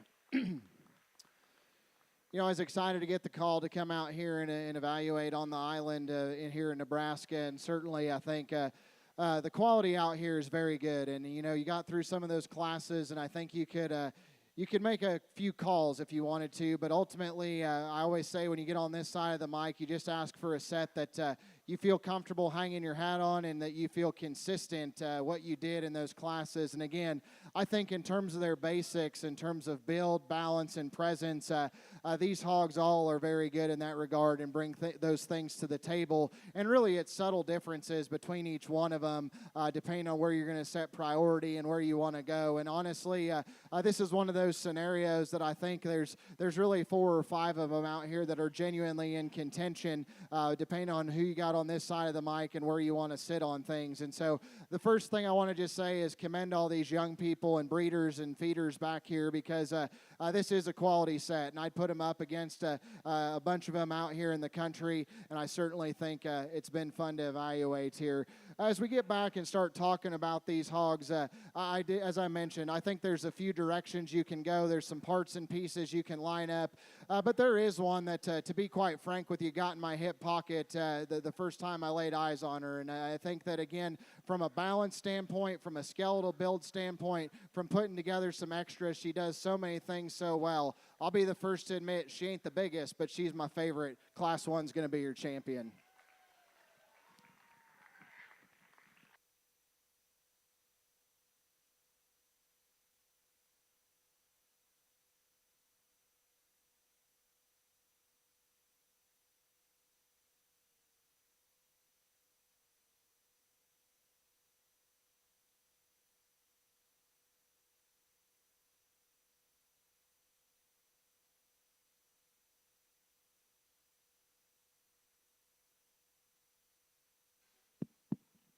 We drop in that second, and I think she surely gets into the mix in here. Again, she doesn't take away. In fact, she's quite additive to the equation. I like these Gilts a great deal, as we talked, and I think, again, there's a couple different directions you could go. Just to briefly highlight them, the young man here directly in front of me, this Gilt's so neat from the side. She's tall-shouldered. She's extended. Again, I think she gets a little shorter stepping out here, maybe not as stout in terms of some others, but I think that one brings some quality. Young man here with the kind of woolly Gilt is one that's super stout and opened up and powerful. I like those things about her. The blue Gilt, I think, is very intriguing from a basics of function and quality. Just probably needs to be a little more opened up in her chest. And then we got this Gilt directly in front of me, and as I talked to her in class, I think it's so intriguing to build one that's this stout and have that kind of rib cage and still have that reach and range of motion. I know for some she's probably not neat enough headed, but I think in terms of a breeding hog that can make you and move you in a direction, she's the one I like next back. She'll be reserved.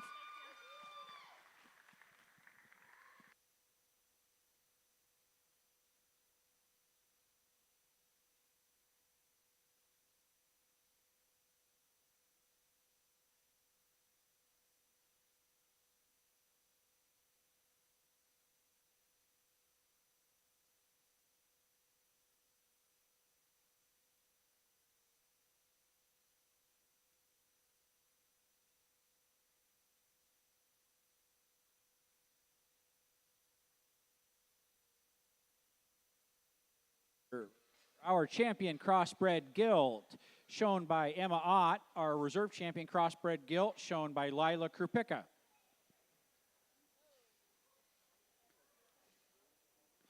Emma is from York County, and Lila is from Lincoln County. We're going to go into our overall championship drive here. Our Berkshire champion was shown by Emma Ott, reserved by Avery Ruth. Our purebred Chester White champion, shown by Wyatt Moat. Reserve, Hayden Schroeder. Our purebred Duroc champion, shown by Briley Mosser. Reserved by Tatum Dake.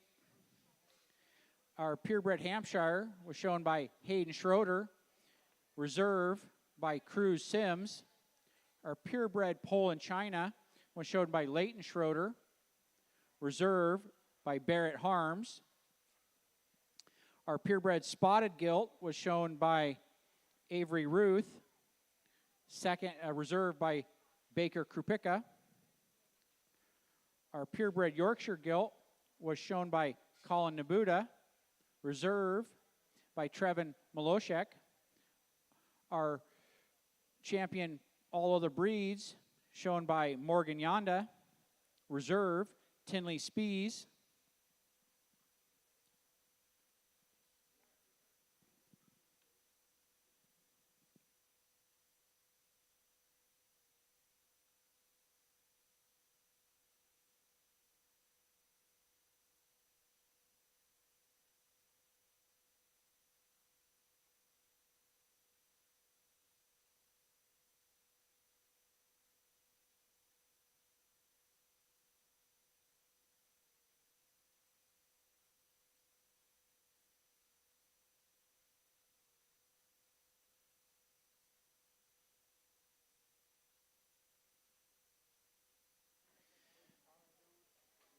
As we get organized here, our judge today is Clay Zwilling from West Lafayette, Indiana. Clay is the CEO of the National Swine Registry and lives in West Lafayette with his wife Deanna and girls Allie and Emma. We have lots of sponsors today, and we can thank them for all they provide for us to allow us to be here today. Some of our sponsors are Farm Credit Services of America, Nebraska Pork, Nebraska Elite Beef, the Parks Companies, and Pinnacle Bank.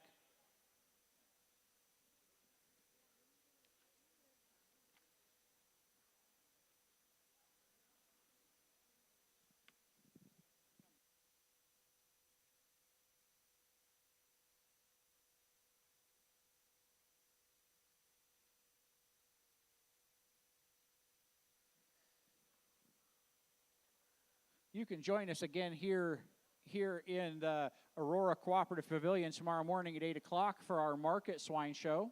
We'll be starting at 8 a.m.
Well, exhibitors, let's shut these down here for a second. And honestly, it's kind of freaking me out how quiet it is in here. So if you're standing in here, let's make some noise for all the exhibitors that showed in here today. I know it's late, and I know this is kind of there we go. It's kind of an intimate setting in here, so I know it's a little quiet, but it's been fun, and I know we've got to do barrows tomorrow and get through those, but I do want to just make some comments here. First and foremost, thanks to the crew here for helping me in the ring. I think we've moved through them efficiently, but also giving every kid a fair shake and a good look here, so appreciate all y'all's help in doing that and making sure we're doing our part there. Relative to the hogs, I think I feel pretty convicted, and I've done this the last couple years, and obviously in the role that I sit in today's world, I think we're in a little bit of a point in this industry where we've got to make some calls and set some direction. And it's not that our hogs are bad, but I think we've got to think about where we're going into the future. And so what I'll tell you is I'm very passionate about judging in general, but particularly breeding hogs, because I think sometimes we get so focused on making those wild pieces to win barrow shows and do those things that we forget we got to have females to make them. And keeping them fundamental and keeping them correct and keeping them functional is going to be how we continue to go into the future. And again, I think that if we sit down and we do our own business and we study our lessons and we do it our own way, that's how we're going to continue to have success in this business and push genetic progress. And so I just wanted to say that on behalf of the Breeding Gilt show here and the breeders here that have put these hogs together, because again, I feel very confident in the quality that's out here and the programs that are probably behind them to represent your youth here in Nebraska. So kudos to all of you all for that. The last thing I want to leave you with before we wrap it up here tonight is again, I'm very passionate about this, and it wasn't an easy decision for me to decide to jump back into this industry as a part of my life. And what I'll tell you is it doesn't matter if you folks attend NJSA shows or if you're just attending the Nebraska State Fair, or you're just county fair folks. What we need to do in our business is raise these kids and raise them up. And I think that it's important we keep that in mind. And, it's expensive. It's an expensive project regardless of what species it is. But there's a place for everybody in the barn. And if we get to a point where people don't feel that way, that's when we're in trouble. And so I'd encourage you when you're out, when you go home, regardless of how you place today or tomorrow, and you're getting ready to re-rack and think about next year's county fair, state fair, whatever it is, think about who you can bring into the fold and bring in another family or another kid to get them involved in this great project. And that's my challenge to all of you standing ringside. That's my challenge to you as young people, because honestly, we need as many people involved in this business, and we need to continue to build this platform and build the momentum that we've already got. So again, let's fire these things back up. Let's give these kids a huge round of applause.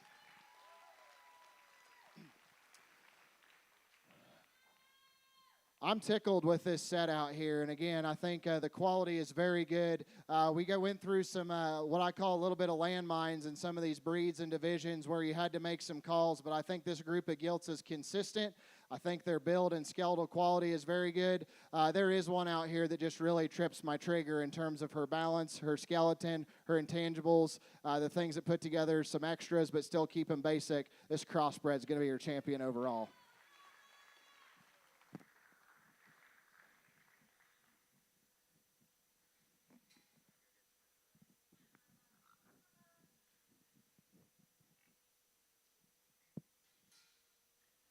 We drop in that reserve cross, and boy, I think she's an intriguing critter when she gets out here. She's tall, she's elevated, she still has plenty of stoutness. And honestly, I thought getting through and working through these breed hogs, there was a lot of quality as well. But honestly, getting these out here and studying and evaluate them, we can't separate that pair. Young lady is going to be reserve.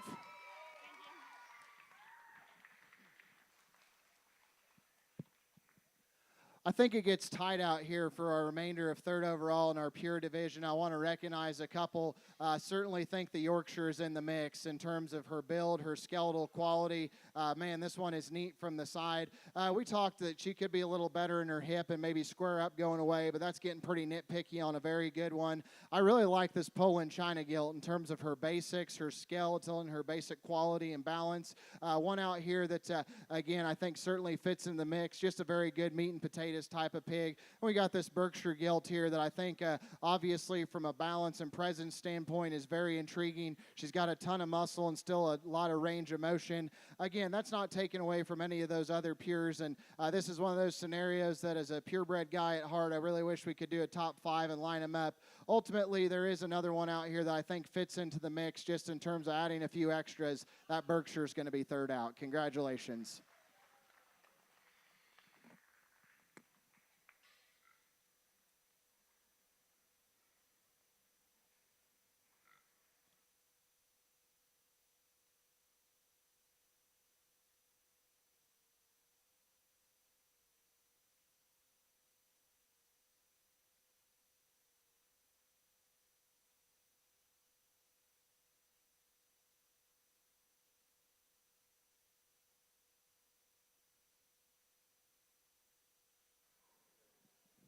Okay, our overall champion breeding Gilt, shown by Emma Ott of York County. Our reserve champion, shown by Lila Krupicka of Lincoln County. And I think third overall was this one, but I'm not 100% sure.